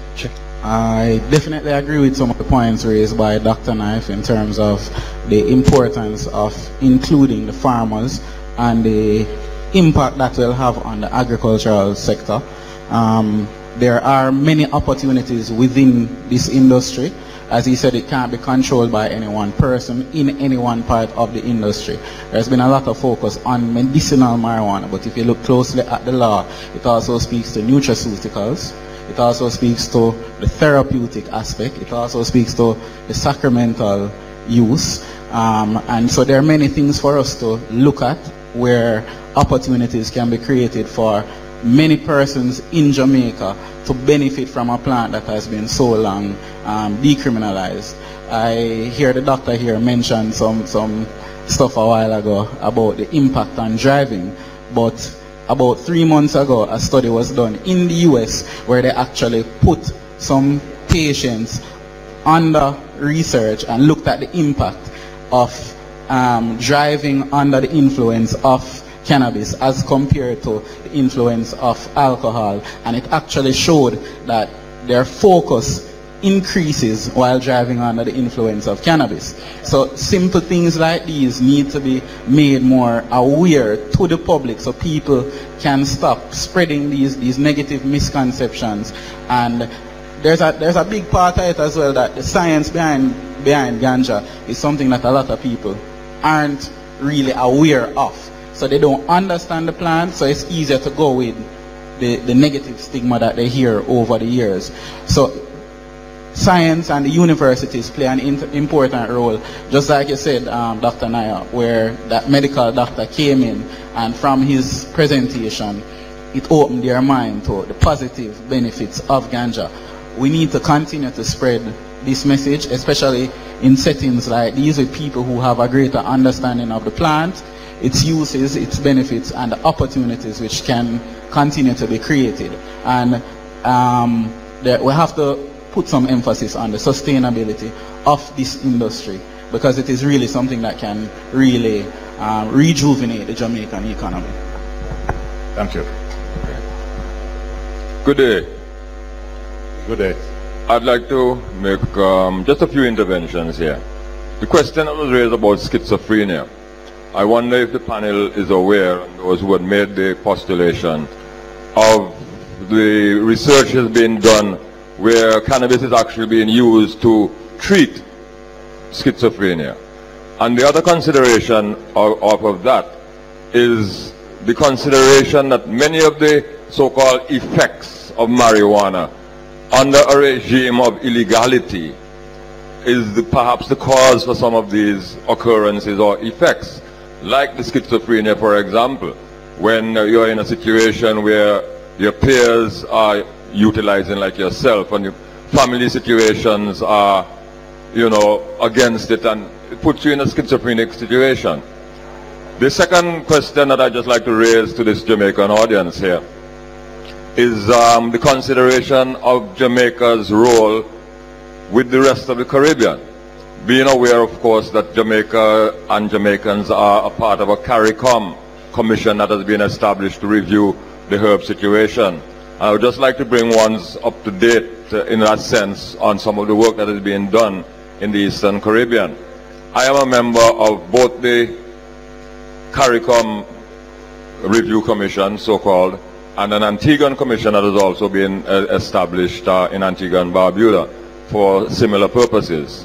I've had a lot of misgivings with even the terms of references of both of those commissions in terms of their limitations, and I was able to suggest to the CARICOM Commission, which has only had one meeting and has been really dragging their feet in moving forward, to include the whole commercial, industrial potential and possibilities of the herb hemp cannabis.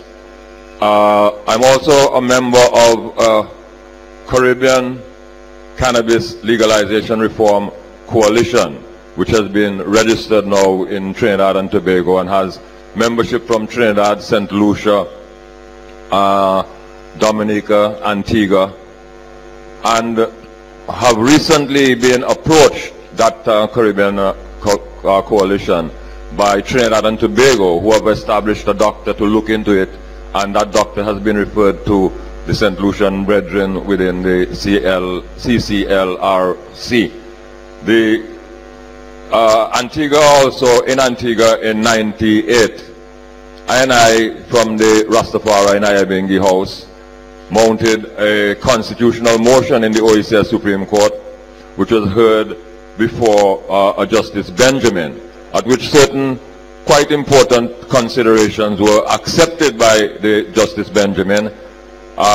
We had conducting the case in our instance was the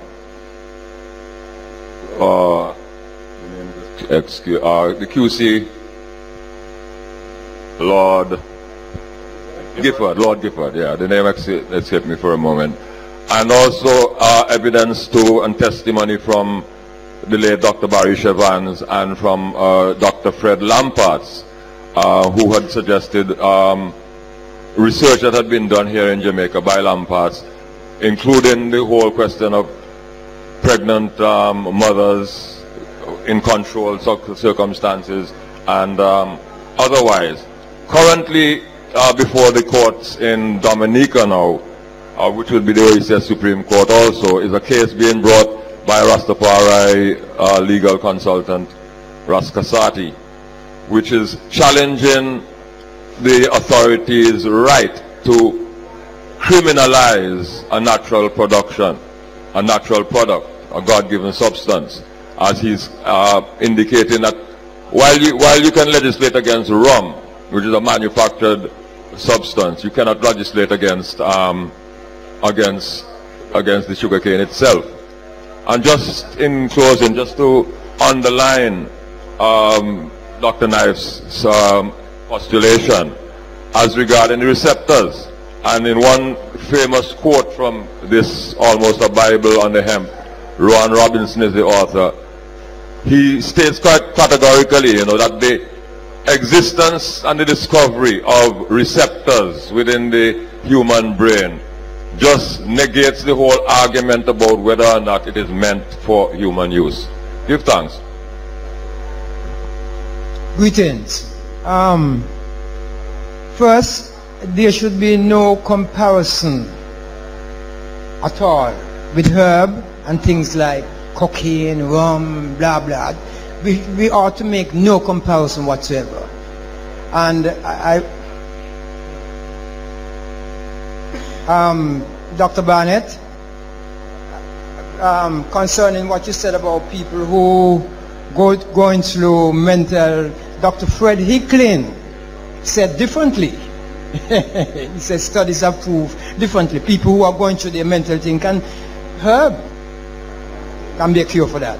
And yes, and the organic, we should rightly put it in terms of Ital, because we have a problem with this organic thing, so it should be Ital. When we say Ital, we know what we mean. Perfect love. Yes, sir. Go ahead. I just thought I'd share some information because as a researcher who relates to Dr. Halder Shaw, and Hal Shaw has worked with Manly West in the past, Lampard, and all these other notables in the field of cannabis research. I weekly have meetings with Dr. Shaw, so this is a topic that we have discussed up to recently. And he wanted me to update him on the biochemistry and so on. I came to Jamaica some years ago in molecular biology in Mandeville through the Jehovah's School, Seventh-day Adventist, as a professor in molecular biology, organic chemistry, and genetics. So I've been looking at this phenomenon because as far as I can see, the cannabis, which is really a miracle herb, and from a religious perspective has perfect credentials, has been badly maligned by politicians and business people.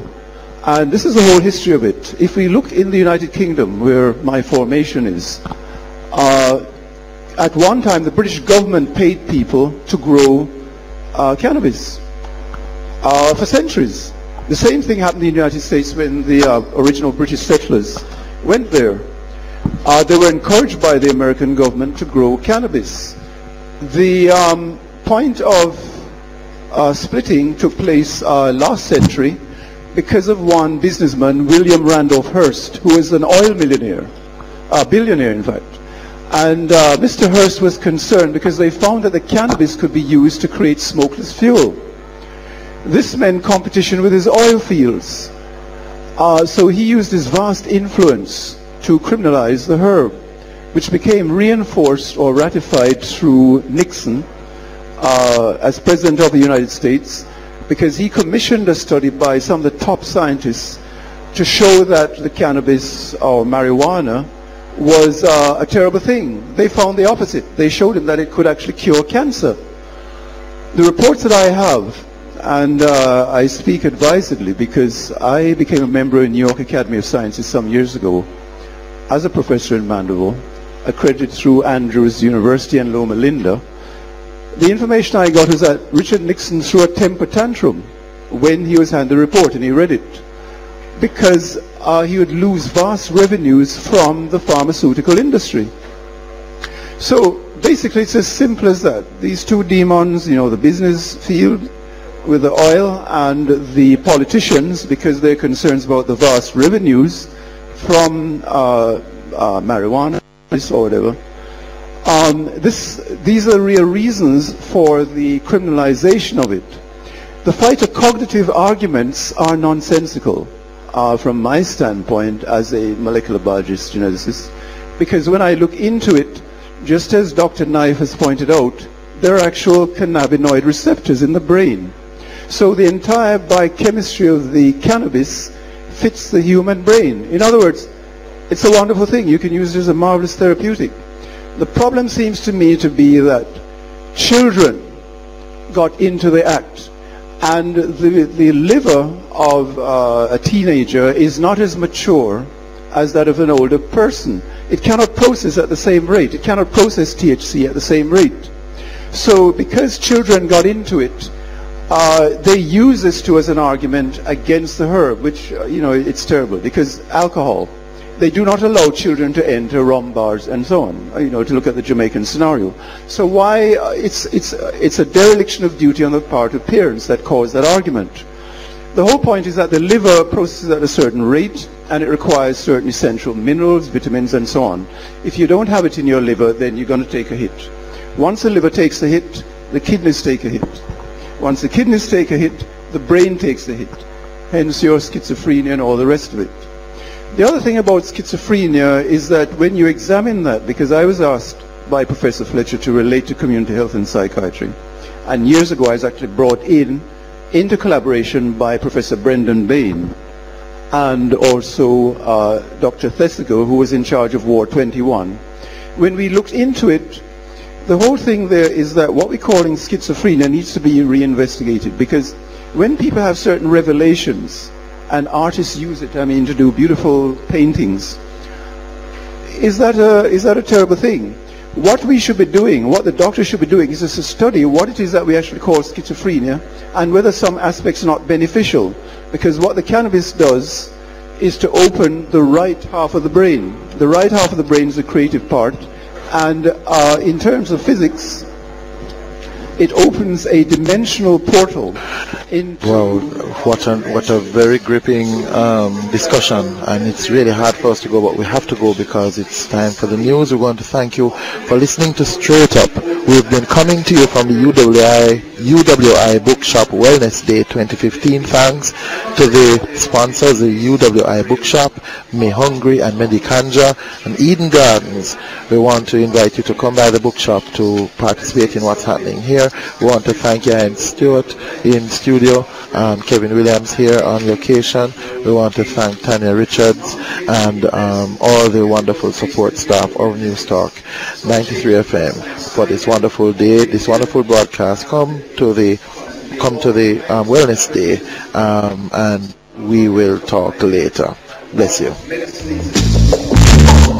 Good afternoon, time for the midday news here on News Talk 93 FM. I'm Errol Lee. Coming up in this newscast, Education Minister apologizes for his Lego Beast comment. JTA and Jamaican government sign wage agreement.